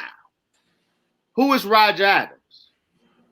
At that 1937 conference that Harry Anslinger called, Roger Adams was the organic chemist that was recruited to identify the active ingredient of marijuana. Of course, now we know the active ingredient is THC, but in 1937, it had not been identified and isolated. Right. Roger Adams was the organic chemist right here in Chicago who isolated THC, but more importantly, he created the first synthetic THC. And it's his synthetic THC produced in 1939. It is his synthetic THC that is the backbone of the THC that is in practically all of the, and I'm saying practically only to hedge my bet. But the truth of the matter is more likely every bit of THC that is made available legally. The THC is not natural. Not only is it synthetic, it's Roger Adams' THC that he synthesized in 1939 on the instruction of the conference that Harry Anslinger called. So Harry Anslinger, Reefer Magnus, his interracial sexualization of marijuana smoking. See, we didn't move past that. Anslinger's legacy is done. But Roger Adams' legacy lives on today because the U.S. government has the patent on THC and CBD. And so all THC products come from, are provided by the U.S. government, and they provide the Roger Adams 9, they call it the 9-carbon molecule of THC. Roger Adams synthetic THC, all the dispensaries, the THC molecule, the backbone is in it, is Roger Adams synthetic THC added with a nitrogen atom, making for the first time, and now that is and I close on this on Anslinger. One of the, and this is how it works. One of the myths of Reefer Madness that Anslinger promoted to villainize marijuana at the time, he introduced the concept of marijuana as a gateway drug. That you smoke marijuana inevitably it will lead you to need harder stuff. Well, cannabis, marijuana in 1937, it wasn't a gateway drug. It did not have addictive properties at the time. But what's important is that when Anslinger wasn't just speaking an untruth, Anslinger was setting a process in motion that will come to reality. The one who we talk about, the queering of hip hop, the one who made Molly, the one who made this iteration of Molly, is the same one who made the addictive marijuana, because Alexander Shulgin, a Russian Jew, taking the backbone of Roger Adams' synthetic THC molecule that he created in 1939 under the authority of Harry Anslinger. Alexander Shulgin in 1964 added a nitrogen atom to that THC molecule. And by doing that, for the first time, cannabis is different from other intoxicants because it's not an alkaloid. Alkaloid, nitrogen-based chemicals. Heroin is addictive because heroin is an alkaloid. That nitrogen chemical. Cannabis, the THC molecule lacks a nitrogen, so it's non-alkaloid. Except it is now. The THC molecule that's made available. The reason, so Prince Paul of 3-6 Mafia said, this weed today, this issue is addictive. Well, yes, it is, because it's deliberately made the new heroin, because Alexander Shulgin introduced a nitrogen atom into the synthetic molecule created by Roger Adams. And now for the first time, marijuana is an alkaloid product. And that's why it's addictive.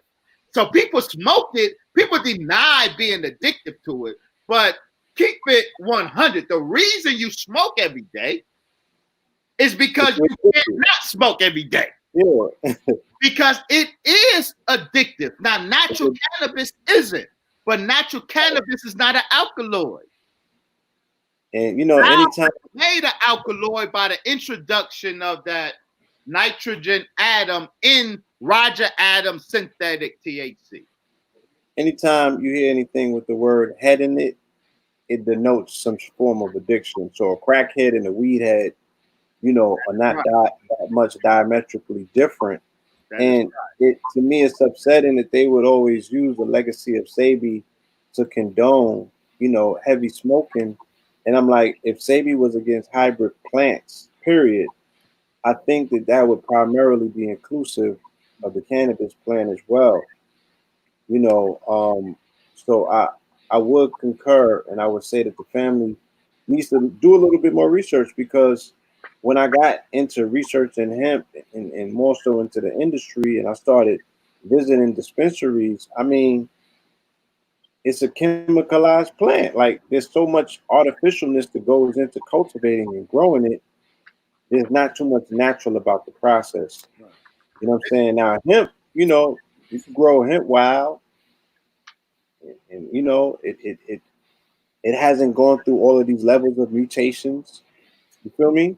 Right. But the damn sure can't say that. But hemp is a industrial product.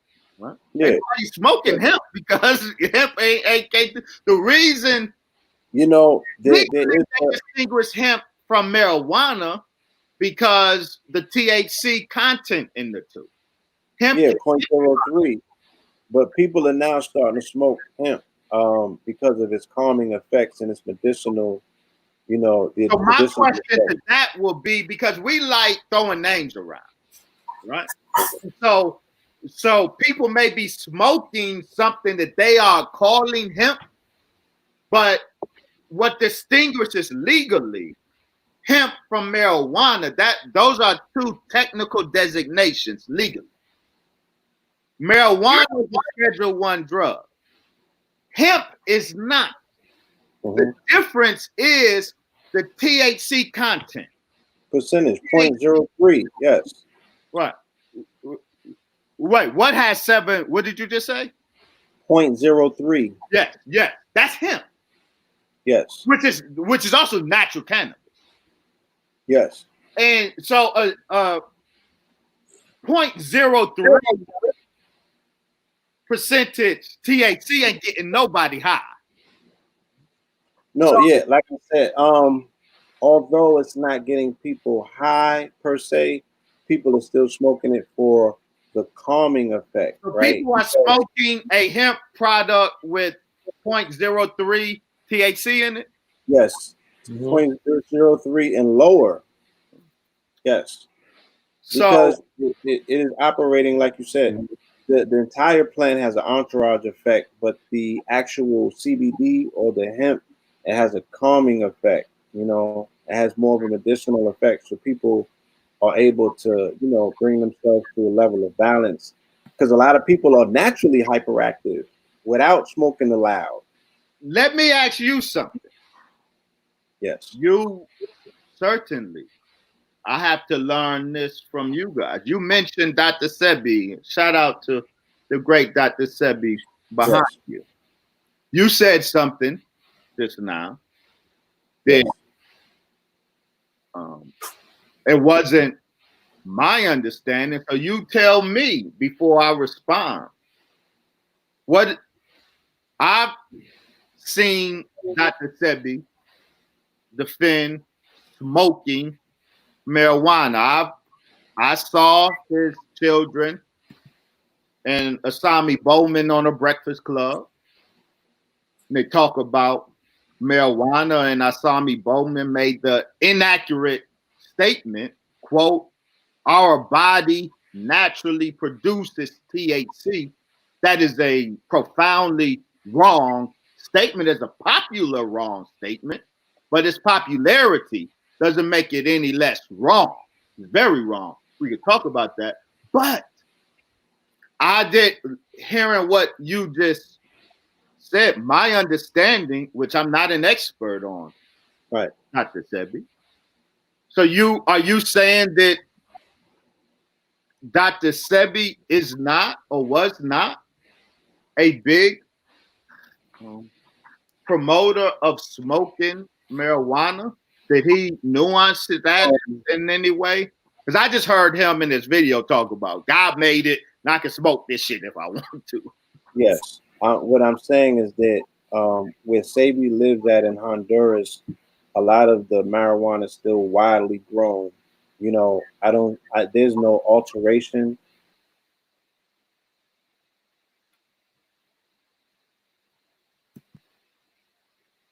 Yo. You lost the God? To the plant, it's not produced enough.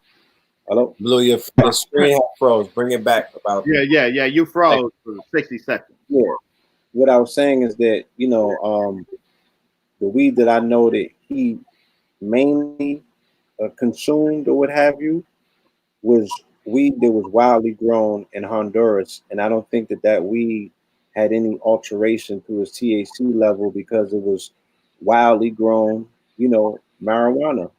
I do know when he would come to New York or other places, at least where I encountered him, I would have conversations with him to say, "Yo, Sabi, that weed that they selling in the streets, that ain't, you know, that ain't what the Rastas be smoking. That's not the stuff that, you know, I grew up smelling. You know what I mean? That y'all would sit around and smoke." And we have conversations about it, but not necessarily at length per se. But what I'm saying is that I don't think that he would stand on separating the hybridization of that particular plant versus the hybridization of all of these other plants that he has said, don't eat this food, don't partake in this particular GMO. Oh, but this GMO weed is okay. I don't think that's the approach that he would have necessarily taken Um, you know, that's my assumption. You feel me? That's my assumption on it. Like I said, we've had very brief conversations, and it was somewhat discomforting because I didn't necessarily get the lengthy response that I'm used to getting from him. So there's a couple things I would like to. I see a couple comments I would like to address. One, someone said, "Grow your own," so I want to address that. Mm-hmm. Another said, when I quoted Brother Sami Bowman claiming our bodies have natural THC, and I said he's wrong. Someone asked, well, do we not have cannabinoid receptors in our body? I want to address that. Very important. Mm-hmm. The third thing I want to the comment you made, we have to face this fact. And I got to be honest. I have to be honest. I respect our health gurus. I'm not a health guru. Mm-hmm. I'm Elijah Muhammad. I'm Elijah Muhammad, the teachings of the Honorable Elijah Muhammad guru. Understood. You see me talking about milk, if you see me talking about food, if you see me talking about the mothership, whatever you see me talking about, it's because I'm talking about the teachings of the Most Honorable Elijah Muhammad. We understand that, yes. So I find this curious with the health gurus. The smoking weed thing, cannabis as a medicinal plant is one thing. But you guys know, as I'm sure Dr. Sebi knew, they're putting fire to that plant. Yeah, alters the chemical structure. Alters the chemicals, and the smoke produced from that combusted plant, the chemicals in the smoke, the toxins, the phenols. So you know that, and so I find it curious how it is the alleged health gurus are the ones promoting not just the medicinal value of the cannabis plant. All of us will agree with that. But smoking marijuana is a very different engagement. You putting whether it's GMO or wild grown in Honduras, you put fire to that plant. You not only change the chemical composition to the plant, but you're inhaling smoke created from combusted plant matter. And I don't know, I'm sure Dr. Sebi would never valorize the smoke, the chemicals in the smoke produced from that combusted plant matter. So we can't have it both ways, is what I'm suggesting.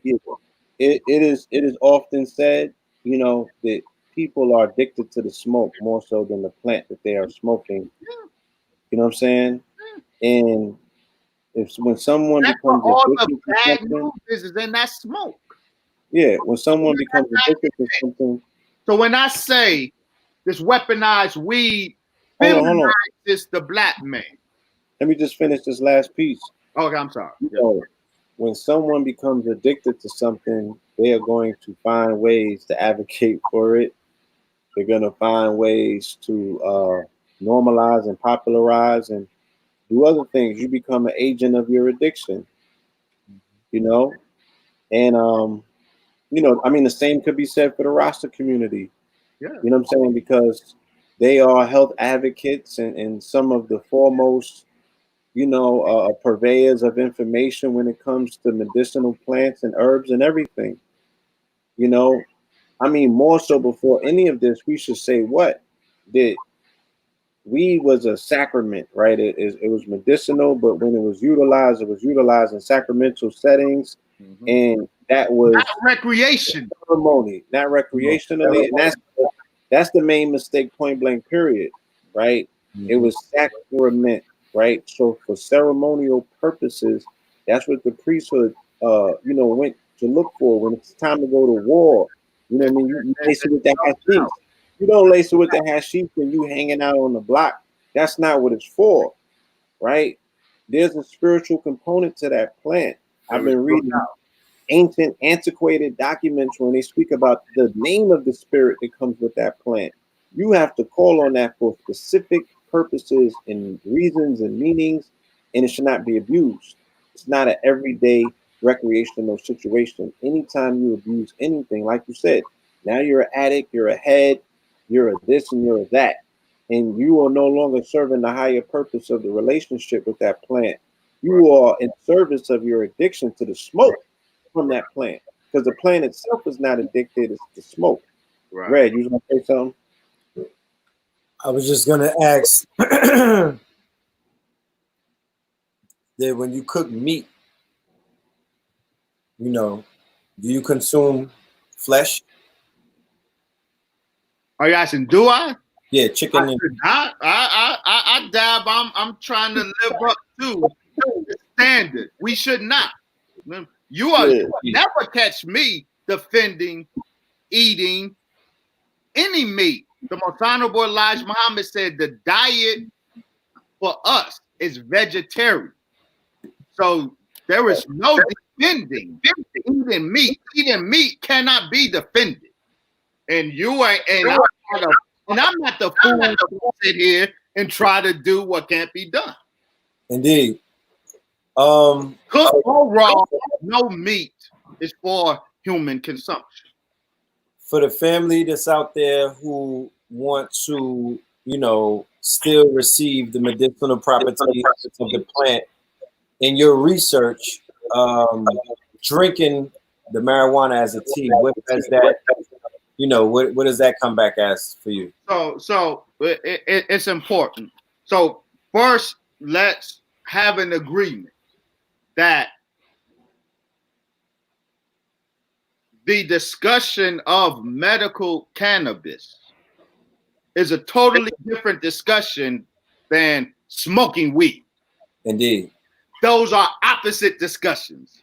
Indeed. Smoking ain't nothing medicinal about smoking weed. Smoking weed is toxic. But the cannabis plant is not when used correctly. And so I don't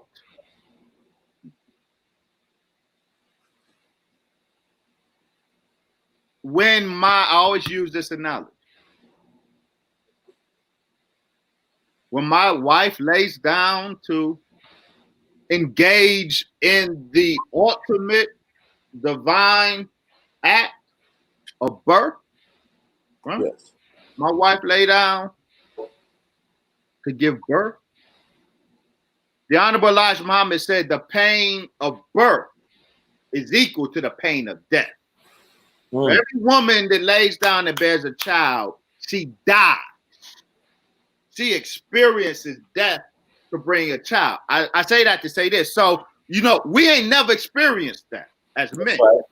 So we don't know the pain. So if my wife says, no, I need an epidural, nigga. All right, I'm going through this pain. I need an epidural. Right? And that epidural is morphine. Mm-hmm. Now, I done wrote a book about the weaponization of drugs. I ain't about to say, no, babe. The white man has weaponized drugs in our community, so you can have an epidural. Right. She has an epidural, opium. That's what it is. The opiate plant has an epidural, has the baby. The medicine, the epidural is medicine. It's a opium as an epidural is medicine. It does what it does. We leave the hospital with our baby. She don't go start smoking heroin because it was appropriate to consume opium in that medicinal context. Does not mean it's appropriate to consume opium as heroin. Now, to your question, whether it's a drink or if that, however that epidural, however that medicinal opium is delivered, you know, right now it's a shot, right? A very painful shot. Yes. Maybe in the future, see, it's in pill form, right? So a woman about to give birth, or maybe it's a liquid. Maybe the woman doesn't have to suffer the pain of the epidural shot. Whatever the delivery mechanism, if it's medicinal, right? It's delivered medicinally to serve a medicinal purpose. And once the purpose is served, however you consume it, once the medicinal purpose is served, then you leave it alone. Otherwise, you engage in recreational use. Now, if we drink cannabis recreationally, then we're still over indulging in the medicine. I say this one last point to you. I don't take medicine. I resist, but I do confess. The weed smoking Negroes can get to me to a point where my headache is so throbbing, right? Then my headache lasts so long. You might want to lay it. I'm gonna take a Tylenol, right? I like y'all done got to me. I need to take some drugs. So I take a Tylenol for my headache. My headache is gone. You need some gold, man. You need some of that gold. Or that. So I take it for the headache. That's medicinal use. But if I start popping aspirin recreationally, then it's going to have the opposite effect. So the medicinal cannabis should be used as medicine. And whatever delivery mechanism, whether it's as an edible, but if we're eating marijuana chocolates like we're eating Hershey's bar, then you getting all of these cannabinoids, exocannabinoids versus endocannabinoids. And that goes to the point of, are there cannabis or cannabinoid receptors in our body? Yes, therefore are natural cannabinoids, endocannabinoids, right, not exocannabinoids that hijack the system. I'm sorry, go ahead, Red. You want? No, hold on. I need you to build on that a little bit more in terms of exocannabinoids that hijack the systems are artificially, chemically activated. Like, which ones are that? Yeah, see, that's a big myth. And so when Brother Asami Bowman said our bodies have natural THC, that was so bad for him to say that. THC and endo, you know what an endorphin is? Yes. Mm-hmm. Endorphins, endo means within. Yes. Endorphins are our body's natural analog to morphine, right? That's why it's endorphin. Right. Morphine within, endorphin. Exomorphine does the opposite to the body. Endorphin. The endocannabinoids, we have an endocannabinoid system. The cannabinoid receptors throughout our body, they are made for the endocannabinoids. AG2, and AEA. These endocannabinoids are structurally different than THC. They don't look alike. They don't act alike. The only thing they do alike is THC can activate the cannabinoid receptor. But the cannabinoid receptor, its natural fit is the endocannabinoids, AEA and AG2. Now, it's very important. The endocannabinoids are very different than the exocannabinoids. Our body God didn't create our body with cannabinoid receptors. And with the thought that we need to smoke weed to get those cannabinoid receptors activated.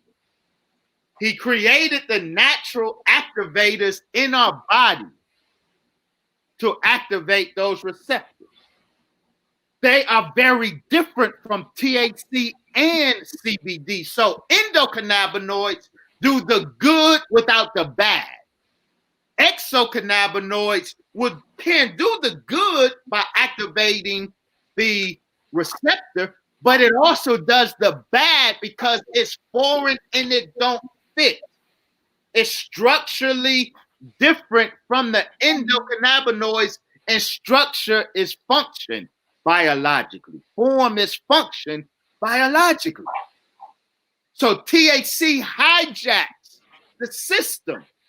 It hijacks the space that belongs to AEA and AG2. And this last point, the difference, the specific distinction of endocannabinoids is they are always produced on demand. We never have a ready supply of endocannabinoids in us because they affect so many aspects of our physiology, such as the endocrine system, the system that produces testosterone and estrogen. Yes. The endocannabinoid system regulates that. So the balance, the precise amount of endocannabinoids is critical. So the body never just generates endocannabinoids.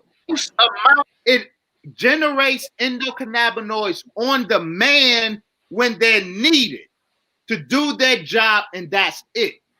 That's endocannabinoids. Now, and so our natural cannabis receptors are properly stimulated at the proper time, at the proper amount of time by endocannabinoids. But we smoking weed now. We are daily drinking a cannabis tonic. And our body is now experiencing all of these exocannabinoids. The body ain't generating on demand the natural activators of the receptors. Now we consuming the exocannabinoids, and they are activating the receptors, but they're not supposed to be activated. There's no need for the cannabinoid receptors to be activated. So they are overstimulated. That's why the endocrine system is thrown out of whack. That's why the testosterone, the estrogen ratio in men is thrown out of whack. Lower testosterone, elevated estrogen, the feminization of Black men.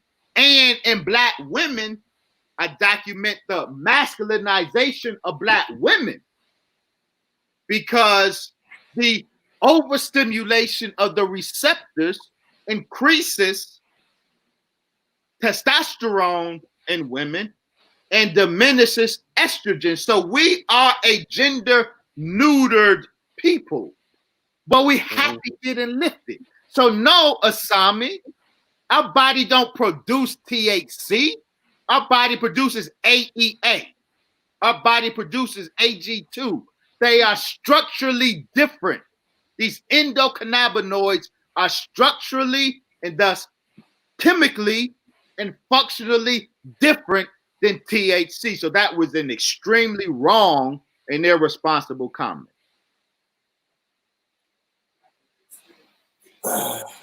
Well, we appreciate that science. Definitely something that I would encourage everybody that's listening, even though you may be biased because you may be a smoker. Go and do the research. Go to Dr. Wesley online, read the 800 pages, impeach the 2,000 footnotes. Definitely. And you own the conversation. I would make a request. I would definitely make a request that I would love for you and KT the Arch Degree to have a dialogue. I'm not sure if he's pro or against marijuana. I'm not 100% sure. I know my mother is. She's not with it. She publicly came out and was saying that, she's against the smoking and, if anything, maybe as a tea. But, that was definitely good. I want to touch on one more thing before we get out of here, and that would definitely be hip hop. Me and you did a lecture in Baltimore about a year ago. It was very powerful. Powwow. Yeah, it was, and the time was limited. So you were beginning to go in to some very interesting and very researched information about some of the players behind the scenes that were instrumental with steering the culture in the destination that we see it today, that is not considered to be a favorable destination. Ever since that day, ever since that lecture that we did, we've been seeing some movements inside of the hip hop game. There's been some murders. I believe Pop Smoke died after that. Tekashi 6ix9ine came home. There are, all of these artists and whatnot during the COVID-19 that began to become woke and speak up. Then there are others who became more silent than ever, and they begin to lose their social value amongst the people because the audience is saying that certain music is irrelevant now, that they don't want to hear all of that negativity or that old paradigm of bitches ain't shit, pardon me, all of that stuff, the negativity, and people are gravitating more towards protest music. Lil Baby has the most listened to protest song out of this new cycle. Imagine that. Right? Imagine that. And, people are gravitating more so towards artists that are speaking about something. So can you talk real briefly to the family? I seen 2 Chainz version, today. He did a version? Yeah, he got a protest song. Meek Mill got something. 2 Chainz got something. People are like, oh, they're just putting, they're just playing, they're pandering. Right, hopping on the bandwagon. Yeah, what I do know is Minister Farrakhan, since me and Blue since all of us were young, he's been spearheading, the position of the village elder amongst the hip hop community, right? He would be the sage, right, of the gangster rappers, the trap rappers, the gang bangers, the backpackers, the mumble rappers even love Farrakhan. They seek his counsel. The brothers from the 80s and the 90s, I think they were a little bit more intricately tied into, balancing out, listening to cassettes of Farrakhan and hitting the block, and they had a little bit of Khaled, they had some Malcolm, what I'm talking about? They got into some York. So a lot of the street organizations married consciousness by way of Father Allah, Louis Farrakhan, and other things. Yeah. We can frame it like this. when hip hop resonated on a 5-point frequency, it was totally different. When 6-point frequency hip hop came in by way of these Roman Catholic students called Puff Daddy and Biggie Smalls, and they ushered in the money ain't a thing era of materialism, crass commercialism and materialism. When that 6-pointed energy came into hip hop metamorphed into what it is that we see today. I think that's what you're trying to say. Yes. So, first, the last comment, I do have to say, I would trace, while I acknowledge the role that Bad Boy in particular, and Sean Puffy Combs played in introducing a particular subset of hip hop that will come to dominate and nauseates us, the bling bling, or the over materialized hip hop. I trace, and so the subtitle of the book, just so you know, The Pot Plot, Marijuana, Hip Hop, and the Scientific Assault on Black America. We document the weaponized, not just the weaponization of marijuana, but the weaponization of hip hop. As to Red Pill's point was excellent. Look, early hip hop was so tied to Islam. There was a nexus, a natural organic nexus between early hip hop and Islam. And not, of course, it culminated with Public Enemy, but it didn't begin nor end with Public Enemy. I suggest in here that the decision to weaponize hip hop began with a decision to break the influence of Islam in hip hop. Now, I trace the beginnings of the official commandeering of hip hop. I trace it to, of course, not just Jerry Heller, but Brian Turner.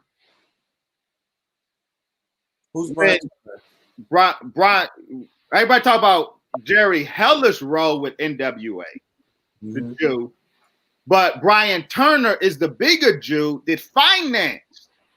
He gave Jerry Heller the money to finance NWA. And Brian Turner said when he heard F the Police, he said, oh, we can scare white people with this and make a lot of money. So these Jews were reinventing through NWA the zip coon. The zip coon was the particular coon that white America of the 19th century had this insatiable appetite for. He's different from Jim Crow. Jim Crow is the foolish, dummy type coon, but the zip coon was the bully coon. The zip coon ran through the community of coons, killing niggas.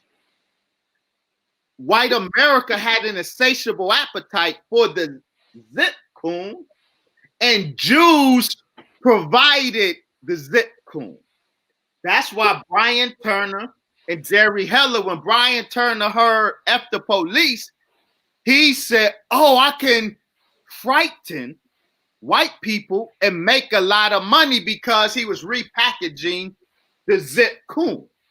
Now, then, but the most critical moment is 1992. And I have to admit, my favorite hip hop event is Chronic, ironically. But it just is what it is. My favorite hip hop event is arguably the most important weaponization of hip hop event, the release of the Chronic. And so by the time with Bad Boy, and I have to say, with all of the cultural sins that Puffy can be charged with, Yeah. I gotta shout out Puffy because the Criterion, Oh yes. July 4th, 2 million viewers, and it's largely, though not exclusively, because Puffy showed it on his Revolt platform. Yes. Others were caving. Puffy held it down, and he streamed the minister's most important message.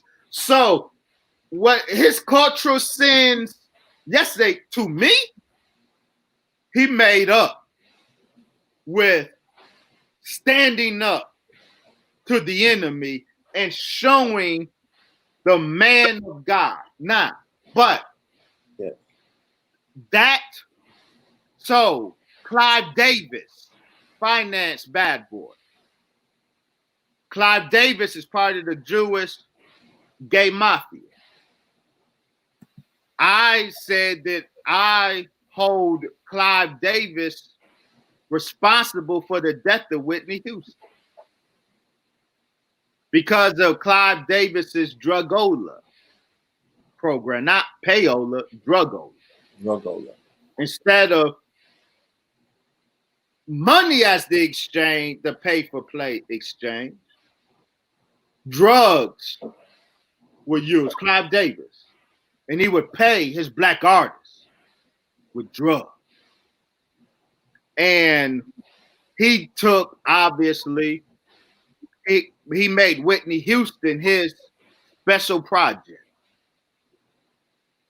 I don't know if when that, 17-year-old Whitney Houston met Clive Davis, I don't know what her drug history was. I know Clive Davis and his drugola operation created a huge number of black drug addicts in the industry. Now, yeah, go ahead. Now, I just want to backtrack a little bit and just say, what got Clive Davis through the door was, him being a Harvard graduate and also a lawyer, the CIA connection via Harvard with the white paper about the infiltration of black soul music by way of Philly sound, stacks. What's that? Gambling Huff. Right. Gambling Huff. Right? So the monopoly of black soul, the monopoly that was Philly soul, the monopoly that was Cuddy and all of them. He disrupted that, and he took the ownership away and the creative control away. And that, I just wanted to, because I don't want to, everybody knows that part, that his entry point. Very important. Yeah, they're hiding that on the internet, because when I went back to research it, they scrubbed the internet of a lot of that information, but there are books out there. There's a book called Philly Soul about Clive Davis. That's why all research should be book-based research, not internet-based. Can be internet-based. Black to the Root. Right? There's another book. Yeah. Would you say, Blue?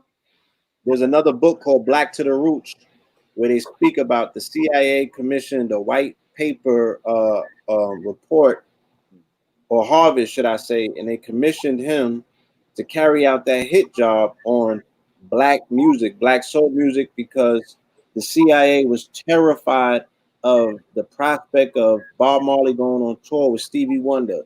They said that would change the dynamic of everything, because they already saw what Bob Marley was able to do internationally with, inspiring revolutionary movements. And they said if Stevie goes radical, there's nothing that they could do to stop it. You know what I'm saying? It would have caused a cascade in the wave of consciousness in our people that they would not be able to contain You know what I'm saying? With all of the games that they play. So Clive Davis was already seasoned by time a young, unimpressioned, unsuspecting Puffy Combs came over there. You feel me? So yeah, I'm sorry. Go ahead. we definitely see, Brother Sean coming into the cognizance of him understanding, what sort of debt he has to pay to society to balance out his contributions.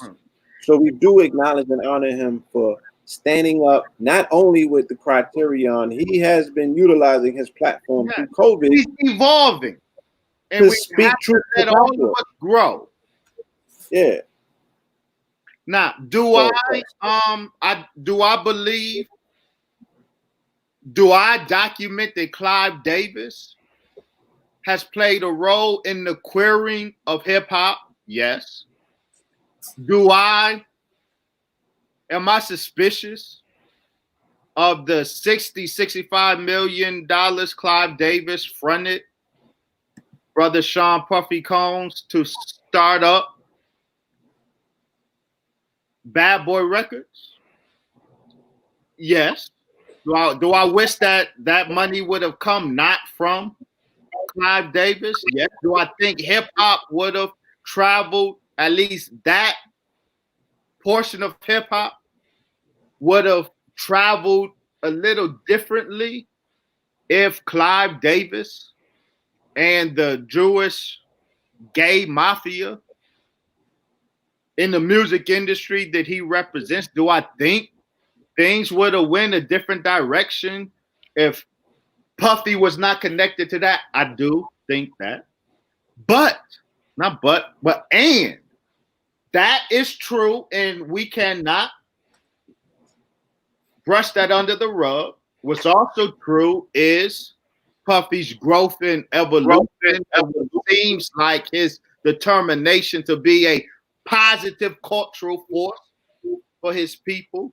And so I applaud while we document the other stuff, and we must. I do applaud his growth and evolution. I just wanted I just want to throw in that if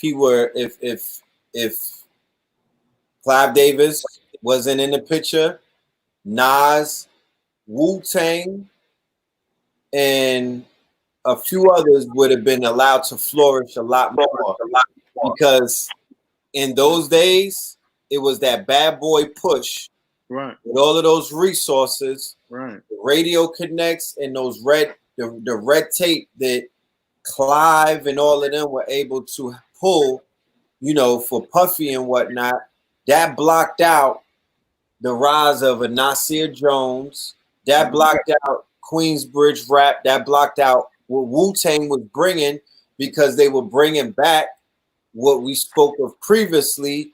It was aggressively moved out of the industry by Lior and a few other cohorts, and we see it play out right now because the tall Israeli, the tall Israeli, Lior Cohen, tall Israeli, because look at what Peter Rosenberg is showing you with the small hat fragility and whatnot.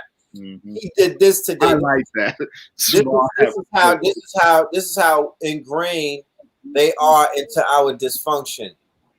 Peter Rosenberg went live on Instagram today to play music, to take his mind off of Deshaun Jackson. Guess what he was playing the whole live? What? Gangster rap. Yeah, that's about right. He was going in the crates and his consortium, right? That's where the small hats want our mind at. You have to remember, family. The zip coon. Let's talk frequency.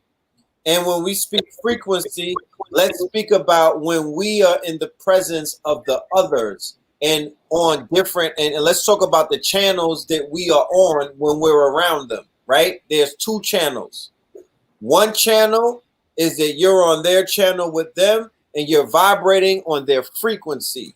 And what is their frequency? it doesn't matter what school of thought you belong to while you're watching this live. From the religious aspect all the way into the highest school of thought and knowledge. You could be a 720 degrees. Everybody's school of knowledge speaks of the frequency that the people came out of the caves, and the people who were considered to be the have-nots, who are enemies of the they speak about what these people's frequency is. So the frequency that is when black people are talking about killing black people. That's right. They like, I like that because I'm a hunter. Brian Turner heard that and said, ooh wee, I like that. That's my tune right there. You know, they get with that. Strange Fruit, right? When we were shimmying and dancing, and we bring up Anslinger. Anslinger was the one who killed Billie Holiday, okay? Through policy, not with his hands. Anslinger bankrupted her. He because she put out the song Strange Fruit. That's He right. was determined to destroy her, in which they helped you, right? Absolutely. So when we're on that frequency is a different frequency. That is a frequency that's not inviting to them. That is a frequency that when you're in the room, and if you're on that channel, you will invoke what is known as white fragility. Inferiority complexes will begin to come online, and they will begin to show that they change color. They'll show you who's the real color person, because they go from off-white to pink to what ruby red. Is it fuchsia? That purple, right. They approach purple. That's sickly purple. That's sickly purple, yes, sir. Yeah, that's sickly mauve. They turn mauve, right? So I'm saying all of that to say that when the hip hop industry was calling each other peace God, peace earth, right? Peace Allah, right? Because Allah is in the building. Guess who else is in the building? Real devil. Because Allah and these gods, they have a theology that speaks of who the devil is. And once Liar and them, because they were, remember, when he was just a manager or a role manager, he did not have any power. He was listening to the music. He still was he was a role manager, so he was backstage and he was at the shows where there was peace Allah, peace God, peace earth. So if any one of those executives will ever utter if they wanted to play with our intelligence and play dumb and be like, oh, what can we do to help Black America? Take the game back to where it came when you was a goddamn roadie, right? And when it was the golden era, because niggas was golden. You know what I'm talking about? And it's not just the gold that we was wearing. We were treating each other and speaking to. Remember, Rakim and them were considered to be, real street dudes, but that's not what they were portraying in their music. Right. You feel me? Right. They were really and on that point, because maybe the interjection of this at this time can help people. Can you speak about the epsilon male real quick? Extremely important. Yes. It that comes out of the science of dominance hierarchy. And the science of dominance hierarchy versus just the theory of dominance hierarchy, the investigations into serotonin that came out of UCLA in the 80s, which we go into great detail in our first book, Understanding the Assault on the Black Man, Black Manhood, and Black Masculinity. We document the serotonin. Serotonin is a very important brain chemical. In fact, I've identified serotonin and testosterone as the two biochemical sources of a man's drive for power. Well, in the late 80s, UCLA, very wicked place, conducted serotonin experiments where they discovered that the amount of brain serotonin a male has will determine whether that is a dominant male or a non-dominant male, subordinate male. And so there's a hierarchy from alpha to epsilon. The alpha male is at the top of the dominance hierarchy. The epsilon male is at the very bottom, the most subordinate. Would you say? How do you spell that? EPSILON, epsilon, alpha. Thank you. Beta, epsilon. And so, because that's so, people hear me talk about it and say, epsilon isn't the last letter, it's omega. Nigga, I'm not reciting the Greek alphabet. I'm reciting the hierarchy. So alpha is 4 tiers. Alpha, beta, or 5. Alpha, beta, gamma, delta, epsilon. The lowest of the males, the most subordinate, the most non-dominant male is the epsilon male. And that's the so-called Negro male in America. And what's important, and we document that's so much of the drugs are designed to attack testosterone and to attack serotonin. That's how you keep the epsilon male. Epsilon, you rob him of the biochemical impulse to seek dominance.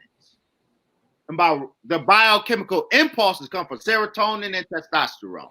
You rob him of that, he has no impulse to challenge the dominant male. And what happens was something very important. So the epsilon male becomes the zip coon, the bully coon. And so much of our hip hop, before hip hop was queer, hip hop was zip coon. And so the bully coon is the black dude who got all this conversation about his black ops, right? He banging on his ops, but all his ops are black. All of them. All his ops are black. And he is proud of the damage he can do to his ops now.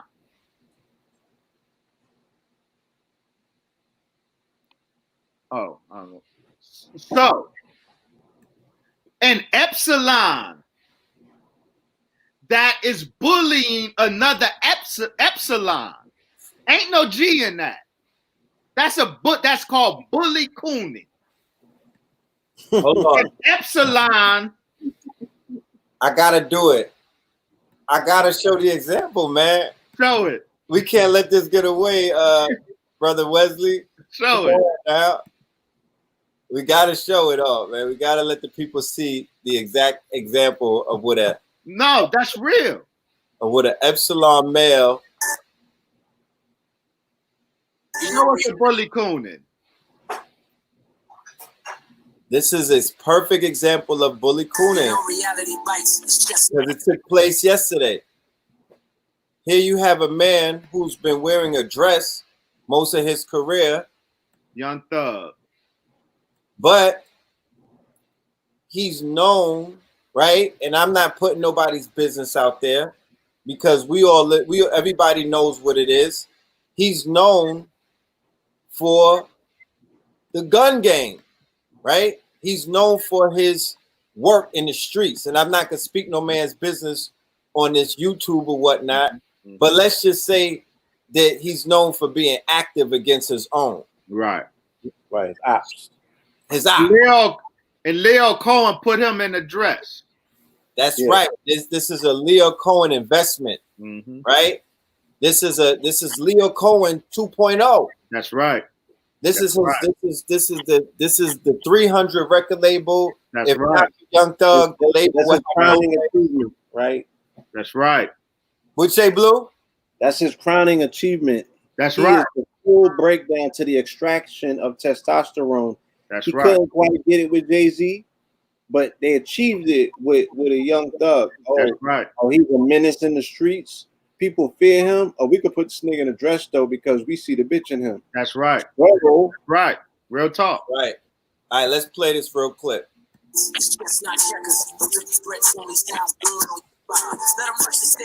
First of all, your verse 7 days, if you know what I mean. I'm up for a week. If you know what I mean. I'm up for a week.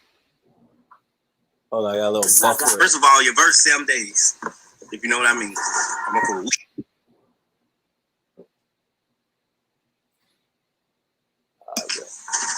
Second of all,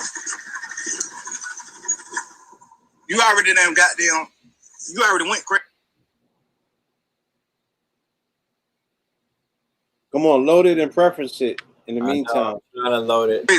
Yeah, you got to pause it and let it load, but explain to people what you're looking at. Yeah, so Young Thug is beefing with the brother Pusha T, right? Yeah.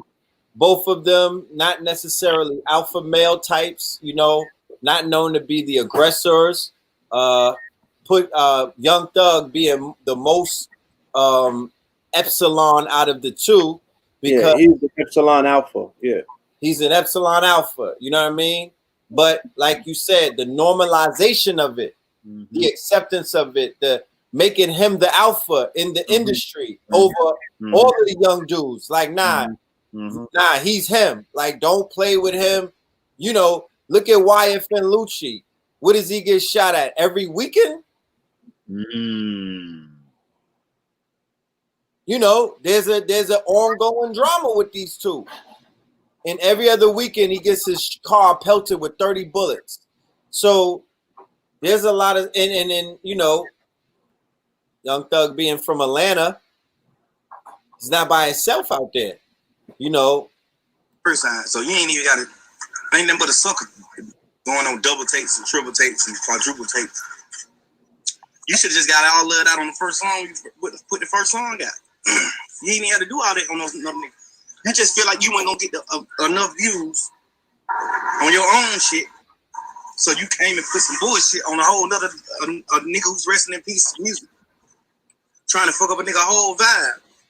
Cause you feel like, but it's the perfect platform. Thug, Gunna, and Pop Smoke. This is the perfect platform to wet this nigga ass. This is the perfect song to do it on. Why the fuck you ain't do that shit on your own song? Do that shit on your own song, nigga. Niggas ain't jumping in on nigga business because I don't give a fuck about it. Now what one of y'all niggas got going on, nigga, we kill for real. Okay. So that was just a perfect example just to capture what it is that you were speaking of, because that's taking place in real time right now, where you have these, you know, these people beefing about songs and verses, and you know, that was something that we never heard of in the 90s or the 2000s. This is very new. Like, right. I don't think these things happen. So, you know. So our rappers, they get murdered. They're death by murder, death by polypharmacy. The same way Michael Jackson was murdered, death by polypharmacy. And so, polypharmacy, can you define that? That's a new one. Absolutely.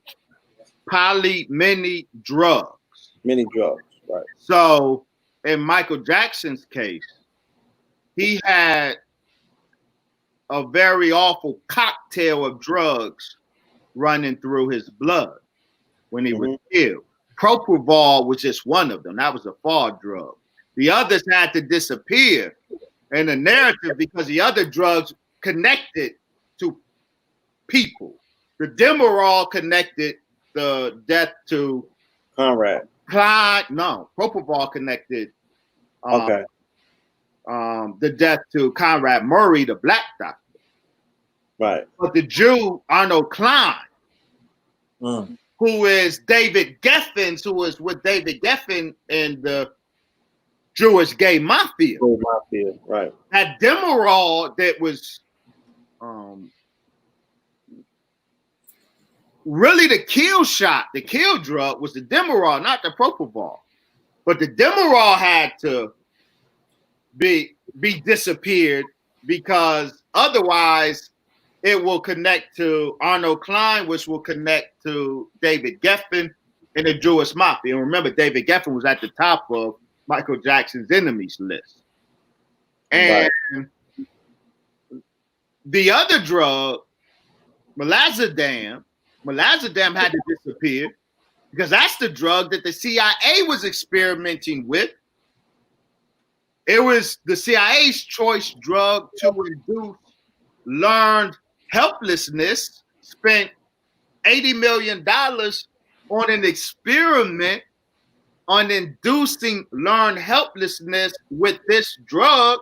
And that's the drug that was found in Michael Jackson's system.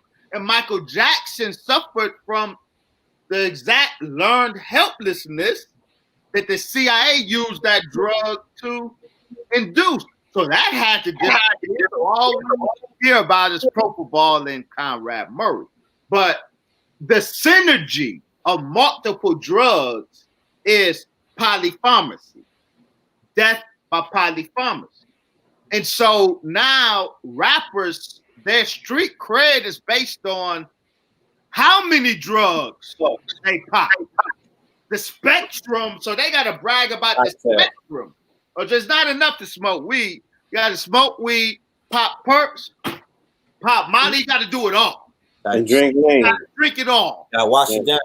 And so all of these deaths, so Juice WRLD had several drugs in his blood. He died by polypharmacy.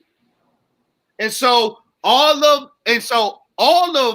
the rap artists, and there's been so many now, it's hard to keep up, who died of drug overdoses.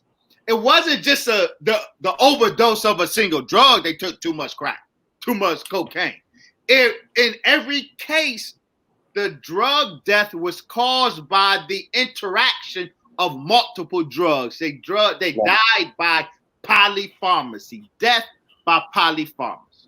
So rappers are either murdered, is death by murder, or death by polypharmacy. And both of those are scripted. The murder is scripted, and death by polypharmacy is scripted. Right. So, I don't know if you finished on the Epsilon piece, but what are the ramifications of that? A society that is now being led by the alleged, because they have packaged the Epsilon as the alphas in a society where men seem to be grasping and looking for their manhood, the Leo aspect of them, the lion in them. You know what I'm saying? What happens when the people who supposedly are looking for that lion aspect of themselves are being led by puppies? What happens is exactly what we have. And what do we have? We have Tamir Rice on video getting shot down in a drive-by. 12 years old, 12-year-old Tamir Rice. All right. We whine a little, protest a little. We have Sandra Bland murdered, and her mugshot is taken while she's dead. Oh. And that picture goes all over. We posted, we looking in the face of our murdered sister. All of these, Robert Scott, all of these, we are made to see, right? It's on video, right? And it's played over and over. All of these executions culminating in the most hideous execution of George Floyd. Now, every other human population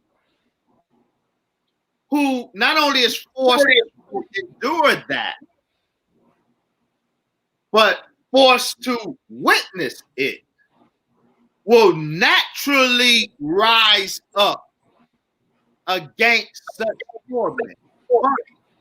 We have been chemically neutered. We don't have the biochemistry at the root of rising up against that. And so all of in the testosterone study, for example, they noted that all of the revolutions, from the European revolutions to the Arab Spring revolutions, all of them were led by high testosterone males. You have to have high testosterone and high serotonin to be compelled to rise up. But if you are testosterone and serotonin neutered, then you can be slaughtered on a big screen and you will never challenge the alpha, the epsilon, because serotonin, low serotonin, allows all violence is created equal. Dominant violence and non-dominance violence are very different. Non-dominance violence always deliberately avoids dominant males.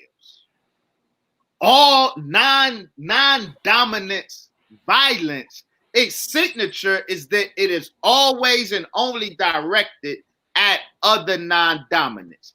It always avoids dominant males. So our response to all that close. So what happens when that happens? What happens is what we got. Even George Floyd's horror film Murder didn't do nothing, get anything out of us, but the same thing it always does is we protest and so folks saying that that's the front lines.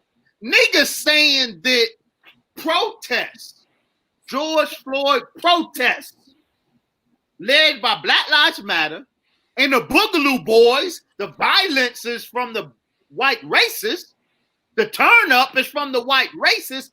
Only thing we want is police reform and a right to vote. See, that's the epsilon male.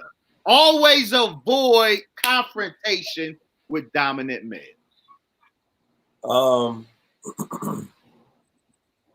Damn, that was a good point. I wanted to make a point. Yeah, are you familiar with Universal 25? I'm not. What is that? That was it was an experiment done by a scientist by the name of Calhoun. Universe 25. It was a large scale experiment done with rats, and they were in a social environment. And this experiment was examining the same thing that you were speaking of, the alphas and the epsilons, and they called them the beautiful ones. Look that up. Sounds interesting. It's very interesting, and it's the case study of this.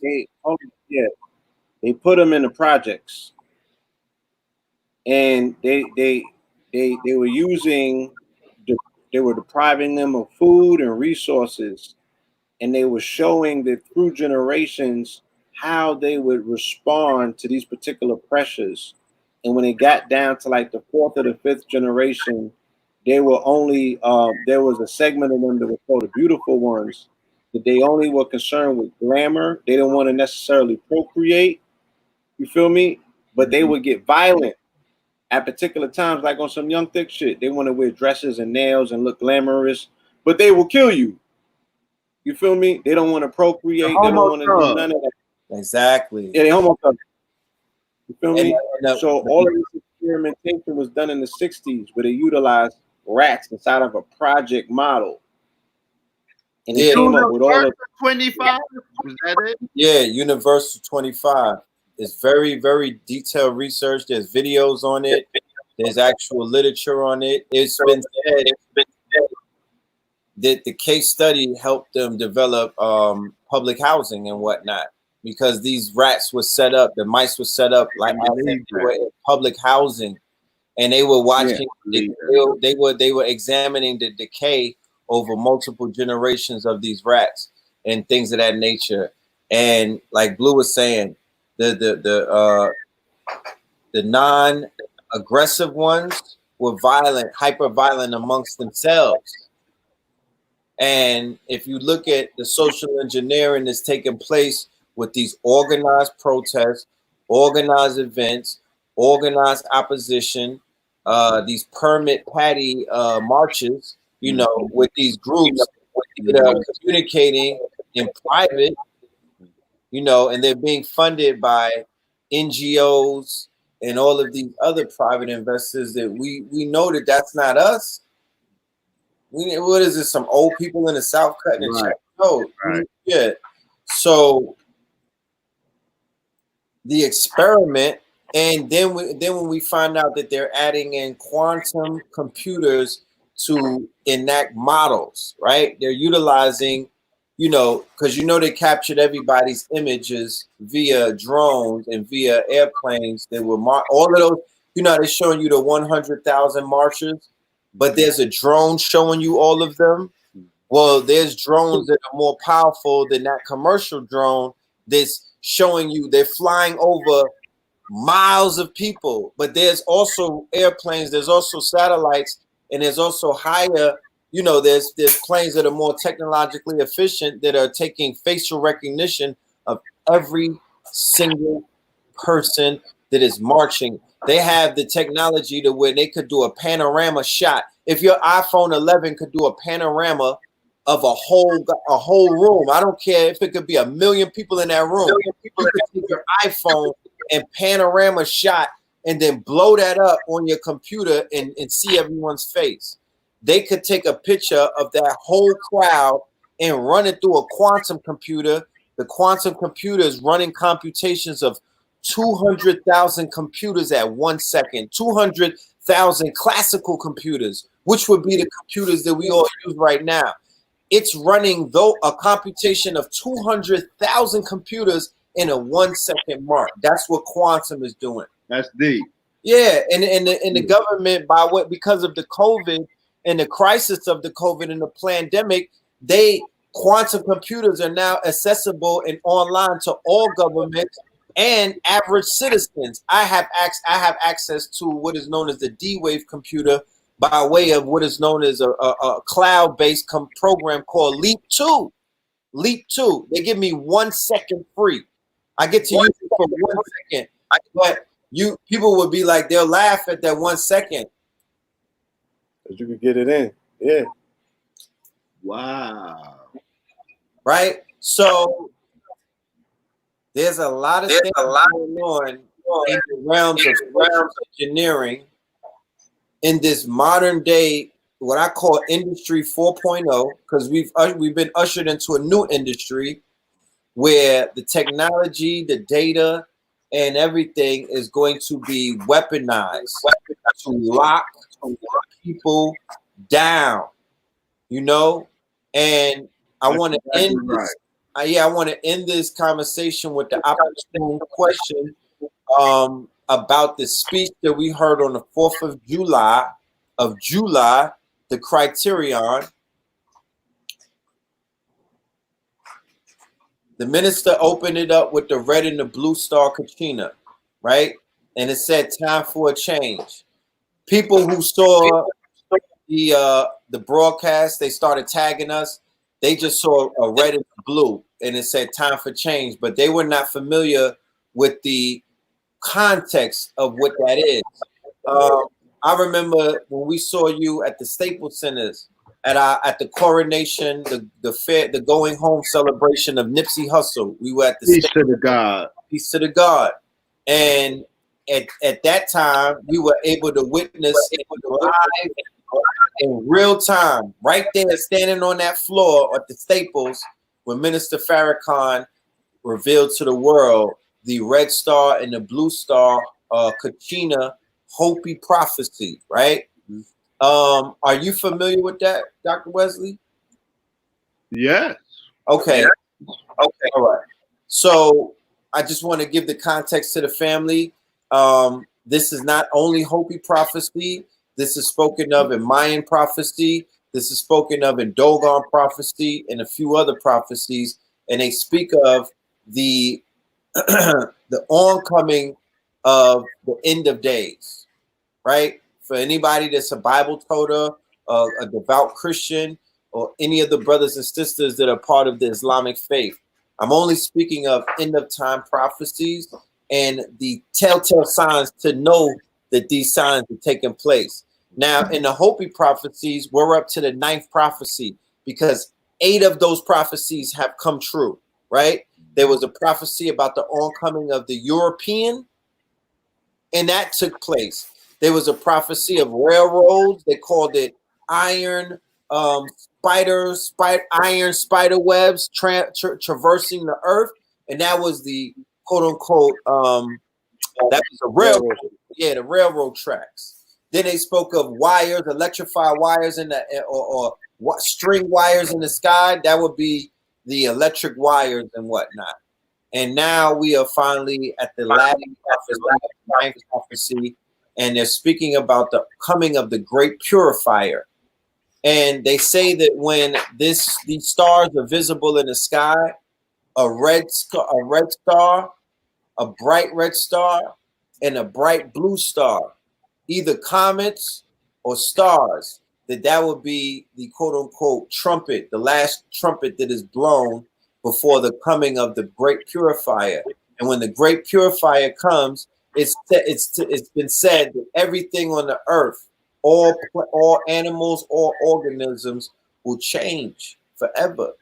There will be signs that people could not ignore, and we'll just go into this place where those who are meant to level up will level up. Those who are on the frequency will begin to, change and go to higher frequencies. And those who are not prepared to make the shift will not make the shift and will not make the jump. So I just want to know from you, based on your observations of where we're at right now as a people, as a nation, are we in these end times? No. That was very deep that you just dropped. That was excellent context. And of course, when we got on and I saw you and your brother, red pill, blue pill, I too thought about the red star and the blue star. And now the Hopi prophecy is great, very great. And I do bear witness, we are living in it. The Most Honorable Elijah Muhammad said, as the Honorable Brother Minister Farrakhan recited on July 4th, that most important message to the world from God through Farrakhan. He recited what the Most Honorable Elijah Muhammad teaches us. That red and blue star, what word are you using, Katana? Kachina, K-A China. Interestingly enough, it's K-A Ka China. Is that like unity or what does that mean? Kachina, the Kachina is it speaks of many things. It speaks of, it's like a supernatural being. The Kachina is a supernatural occurrence. It's a phenomenon. So there's multiple Kachinas, and in the Hopi culture, they have like dolls that represent the Kachina. Yes. But it's the Ka and the China. That's powerful. These dolls look identical to the Dogon dolls when they do the Siju, for the Sirius star every 60 years. Yeah. So this red and blue Kachin appears every 50,000 years. Now, note that the Most Honorable Elijah Muhammad teaches us that history revolves in cycles of 25,000 years. But and so a complete cycle of history is 25,000 years, and it's a closed cycle. So 50 years represents two closed cycles of history.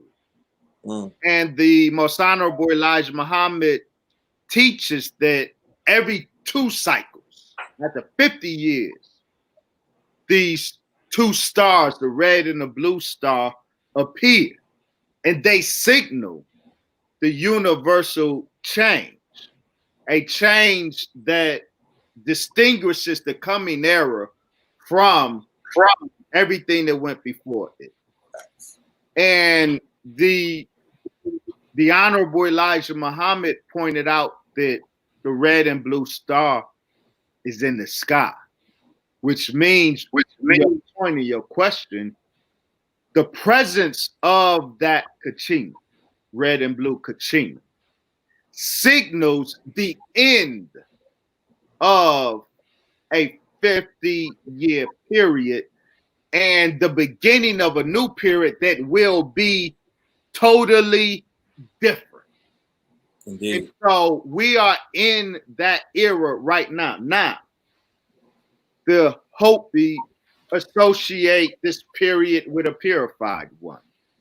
It is the case that this period represented by the blue and red star, the period of change, universal change represented by the blue and red star, is also associated with a man. And that's a very important point. We want, about we, I'm speaking of really woke Negroes. Mm-hmm. We want all this change, but we are determined to not have a man. But none of the prophecies, none of the indigenous culture wisdom, none of them promoted the idea of abstract events. Change unconnected with a human agent of change.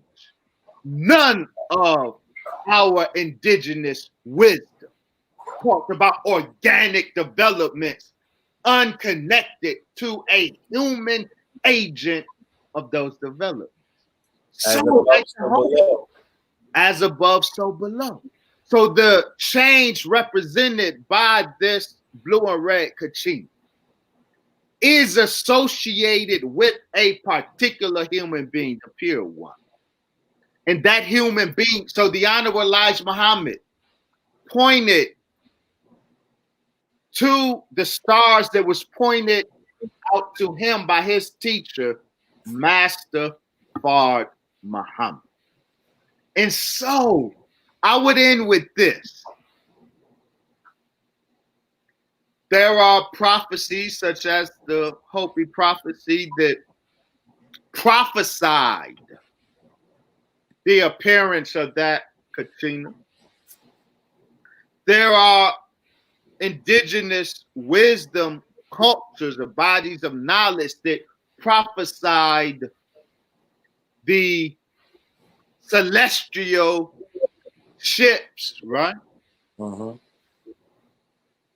But let me make this point. Resist this great injustice that is so frequently done to the Honorable Brother Minister Farrakhan and the Nation of Islam.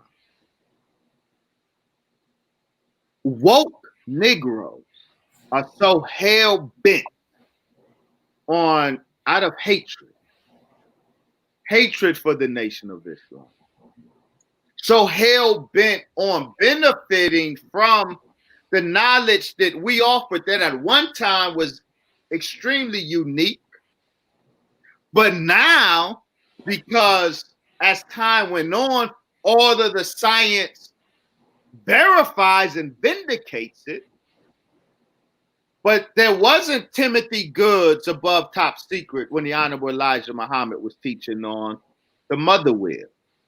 I needed Timothy Goods above top secret in order to bear witness. But there was no such documentation when the Honorable Elijah Muhammad was teaching that there is a wheel, a big mothership with 1,500 what y'all call UFOs. This is the science of it.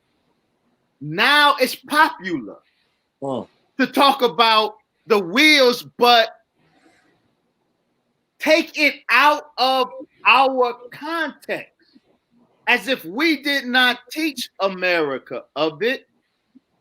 The mothership that the Most Honorable Elijah Muhammad taught about is he pointed to the fulfillment of the prophecy, just like the red and blue Katrina. The Hopi and others prophesied of it. What Elijah Muhammad did, he didn't prophesy. He said, look, there it is. He didn't prophesy the future creation of this celestial military weapon. He said, look, there it is. So the difference between prophecy and the fulfillment of prophecy. So many woke Negroes want to hijack the supreme wisdom of the Most Honorable Elijah Muhammad and Nation of Islam and claim it as your own, not you, but the generic you. Claim it as your own and then remix it. And that's very unfair. So I say all that to say the Hopi prophecy of the red and blue Katrina, yes, I believe we are in it, I believe we are in it as the fulfillment of that prophecy. We are here now. It is no longer prophetic. It is real because that Katrina, after 50,000 years, is now in the sky. And it was Master Fard Muhammad, the pure one, who is to be associated with the red and blue Katrina, who pointed it out for the first time in 50,000 years. Indeed. So I would definitely say times indeed. I can't hear you, Blue. I said these are profound times indeed. Yeah, you know what I'm saying? They are. Indeed, These, in the words of our brother 19 Keys, these are some high level observations. And like I told him, I'll tell you, 19 Keys. Yeah, we are honored to be on this journey. You know, we told Elijah Farrakhan a story when we saw him last, and I'll tell you, you know, my grandfather, one of his last dying, you know, before he made transition, you know what I'm saying? He would always reiterate his relationship with Farrakhan as being his student when they were doing the Calypso thing together. So he said, you know, you never abandon that man. You know, you treat him like a grandfather, like how you treated me as a grandfather. You know, so, thank you for in the audience, yes, seeing that brother, you know, on Saturday, and what I identified as regal strength. You know, like I said, not only delivering a timely message, but again, as someone such as me that is very mindful of the signs of the times, and I've been speaking to people about the sun and the transformation that it's been going through this year. You know, we call it Corona Rising. So when I saw the minister, the last scene they showed was of him picking up the water, and then it started raining. You know, to me, these are the signs that I look great observation, Brother Blue. Beyond, you know, I look for signs beyond the co-signment of man. You know what I'm saying? I'm looking for our relationship in this particular ecosystem that we all exist in. You know, the fact that nature speaks to us and through us. So when I put that post up, people from around the country said it started doing the same thing where they were at. And so I needed great observation.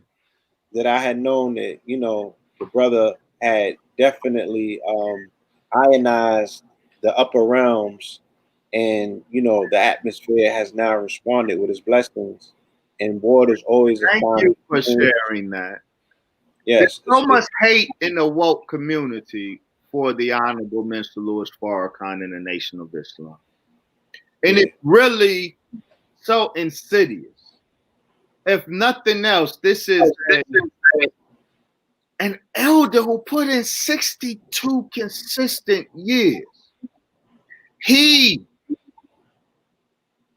is due the level of respect, at least, that the community demands for a Dr. Sebi, for a Dr. Yosef Ben Yaakov. But the community protects, as it should, these great elders. But the community passes out licenses to be profoundly disrespectful of the Honorable Brother Minister Farrakhan. Now, what you witnessed in the rain that came down after the minister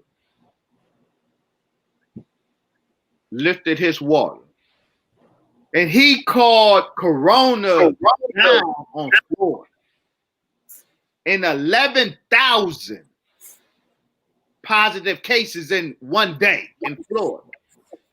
Look,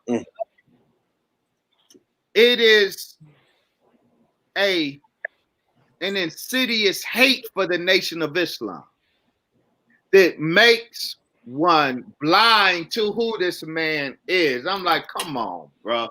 Let's just keep it real. Let's reason together. See, if we, because you guys, your third eye is open, so you pick up the hints and the signs.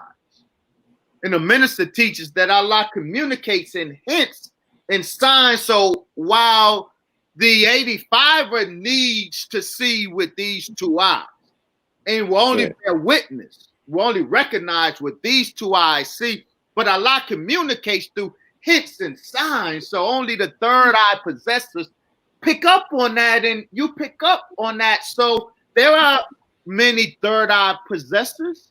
So we should be able to reason together over who this man is. Not that you should concede my point, my religious point, because I say it, but let's just reason together. And why is it important? It isn't important that one recognizes who Farrakhan is because his cult requires your submission. That ain't what this is about. Recognizing who Farrakhan is important for the purpose of divine guidance. Black people need guidance. So activists and so-called revolutionary Negroes wanted people out in these George Floyd protests, right? People wanted to know where the Muslims, where Farrakhan. Black people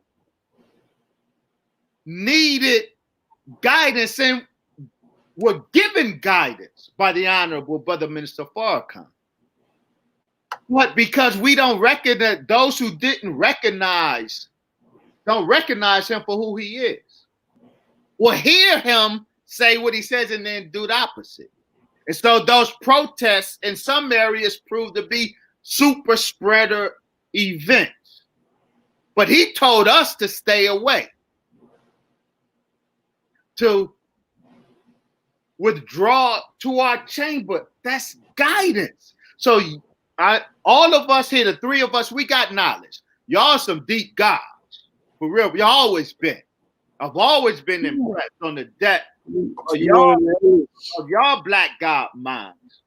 So we got knowledge, but I am not qualified. I don't know how you guys would self-describe, but I am not qualified with all my knowledge to give life and death guidance to black people. My knowledge does not qualify me of that. But black people need that. So black people must turn to not just those of us who got knowledge, but the one who can offer life-saving guidance, see the trap and steer us away from it, because the protests were a trap. They were spontaneously generated, but then they were commandeered and manipulated and became a trap. On multiple levels. On multiple levels. So I close with that. I enjoyed y'all build, man, and I learned. I learned a lot. The honors out by this, that the words that was said about a year ago in that Staples Center, Minister Farrakhan, you know, the whole eulogy, the mind state that Nipsey Hussle represented with the marathon, with being a reformed street soldier, by making intellectualism cool again, by making consciousness cool. You know, he was a catalyst in a sense. He made black male intellectuality G. And that was a powerful coupled with alpha malehood. That's right. Real. And it was not mistaken for echelon. That's why I love that, brother. Yeah. What's the word? Escalon. That wasn't epsilon. That was true Leo alpha masculinity right there. Absolutely. Does he remember what he did? Remember when the Nipsey smack? Remember the victory slap? Absolutely. So long live Nip, man. Long live Nip. But when like I said, we're connected because I saw you right there on that floor. Yes, and sir. It was before the minister spoke. Yes, sir. Right? Yes, it sir. was the beginning of the whole festivity, and that was kind of like, that was a paradigm shift for me and Blue. You know, that was all mystical. That whole experience was spiritual to us. And I see the world a year later where we showing up, we pulling up, we in the building tonight with thousands of people, right? We was in the Staples with thousands that day, but the world is so different a year later now, right? The world, like this man's dream, Nipsey Hussle's dream, like what would Nipsey have done during this times?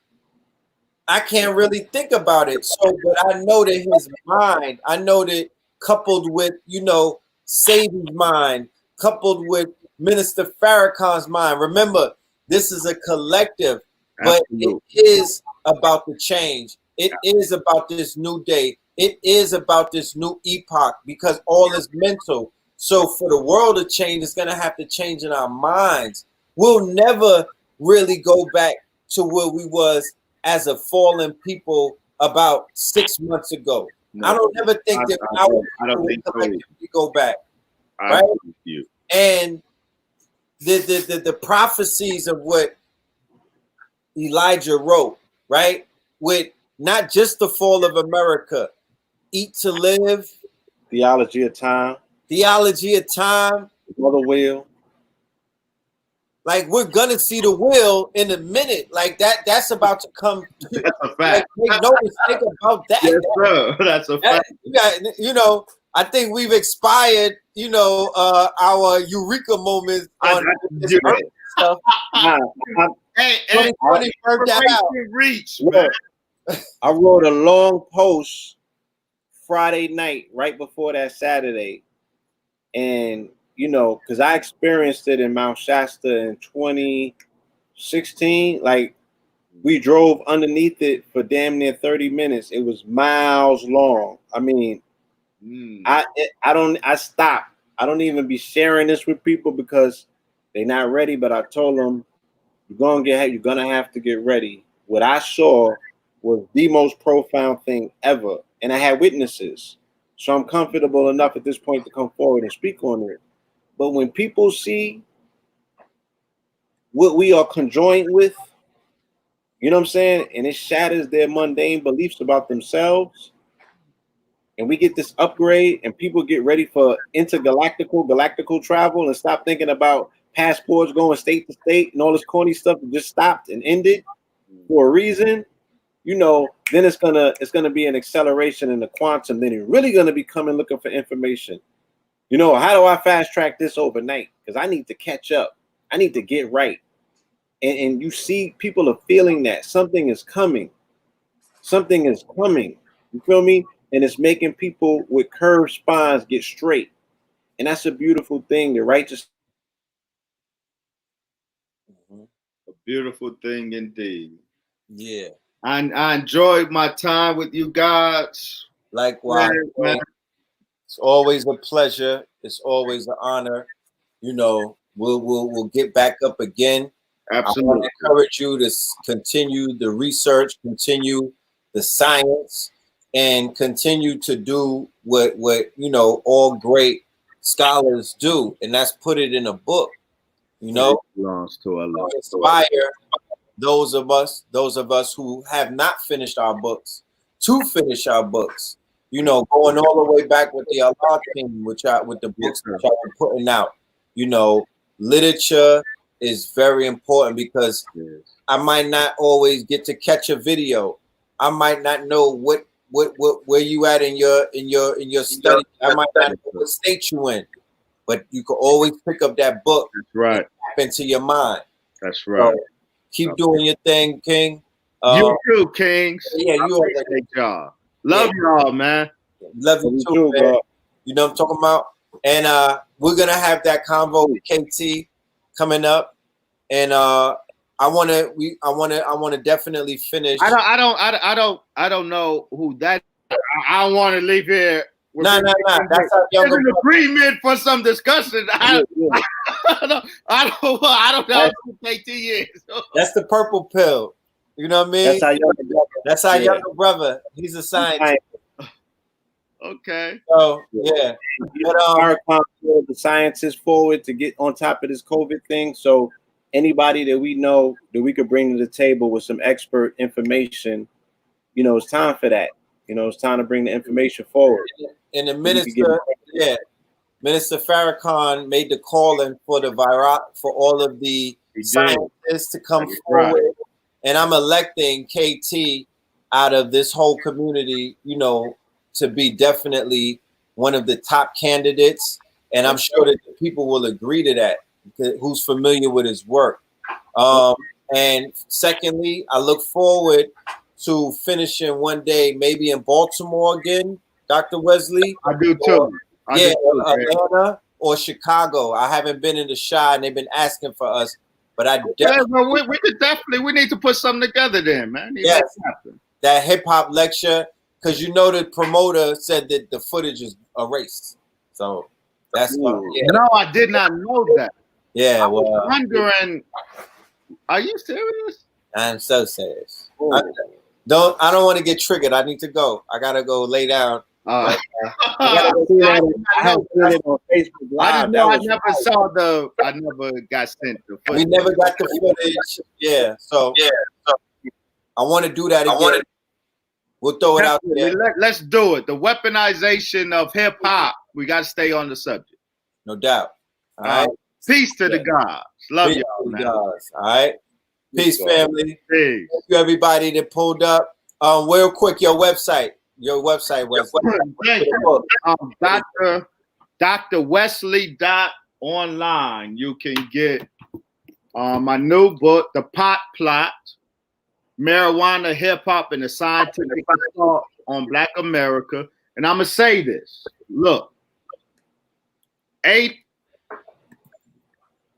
own the marijuana conversation right now. All my 800 pages, 2,000 footnotes.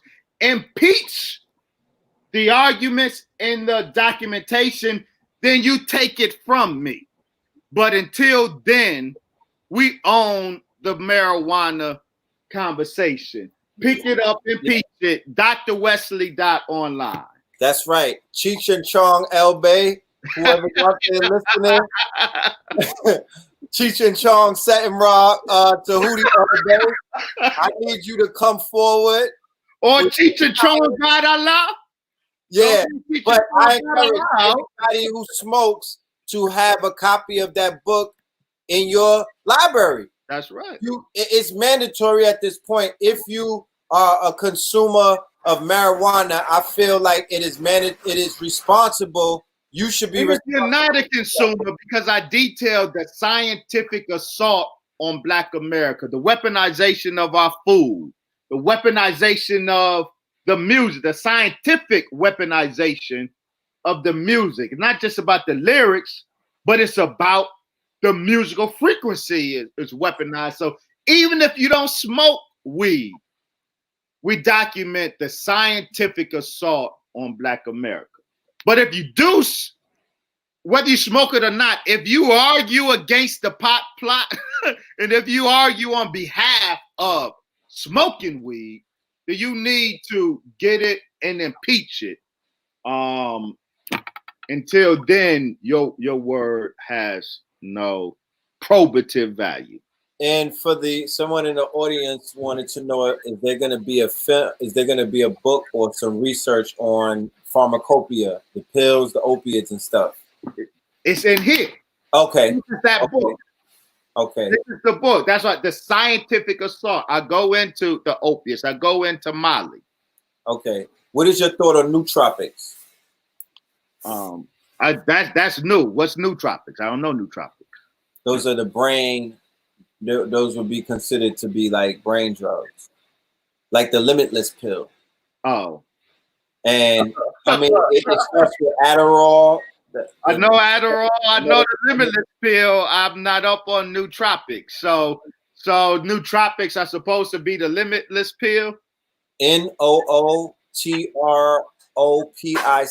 on college campuses in Silicon Valley and other places where they're doing, a lot of work, a lot of. Are they Adderall based? Are you saying nootropics are Well, Adderall based? no, I'm not saying that they're Adderall based. The Adderall is methamphetamine based, right? So the it would start at Adderall and go up to a whole nother. Nootropics. I'll look into that. These things come rapid fire, really. Oh man, please look. Nootropics are supposed to expand your mind like the limitless pill. Nootropics are said to aid and assist with computation, similar like when I was talking about with the quantum computer. It's supposed to increase computation. Some of the nootropics are said to even help put people in a flow state and things of that nature. No, I'm not. It's synthetic. It's a pharmacopoeia. It's not natural. It's not plant-based. It's in the you lab. already know what I think, even though I didn't know before you educated, you enlightened me. But you asked me what I think. Somebody said some are plant-based. Well, pardon me. I'm going to look into it and see if we can trace the satanic source. Thank you for that, FYI. I was not aware. No doubt. Indeed. Well, with that being said, tapping out. Family, thank everyone for being in the building. Make sure y'all hit up the brother and support him. Hit up that Cash App. We will see you on Thursday, Third Eye Thursday. Love and light. All right? Love and light. Peace.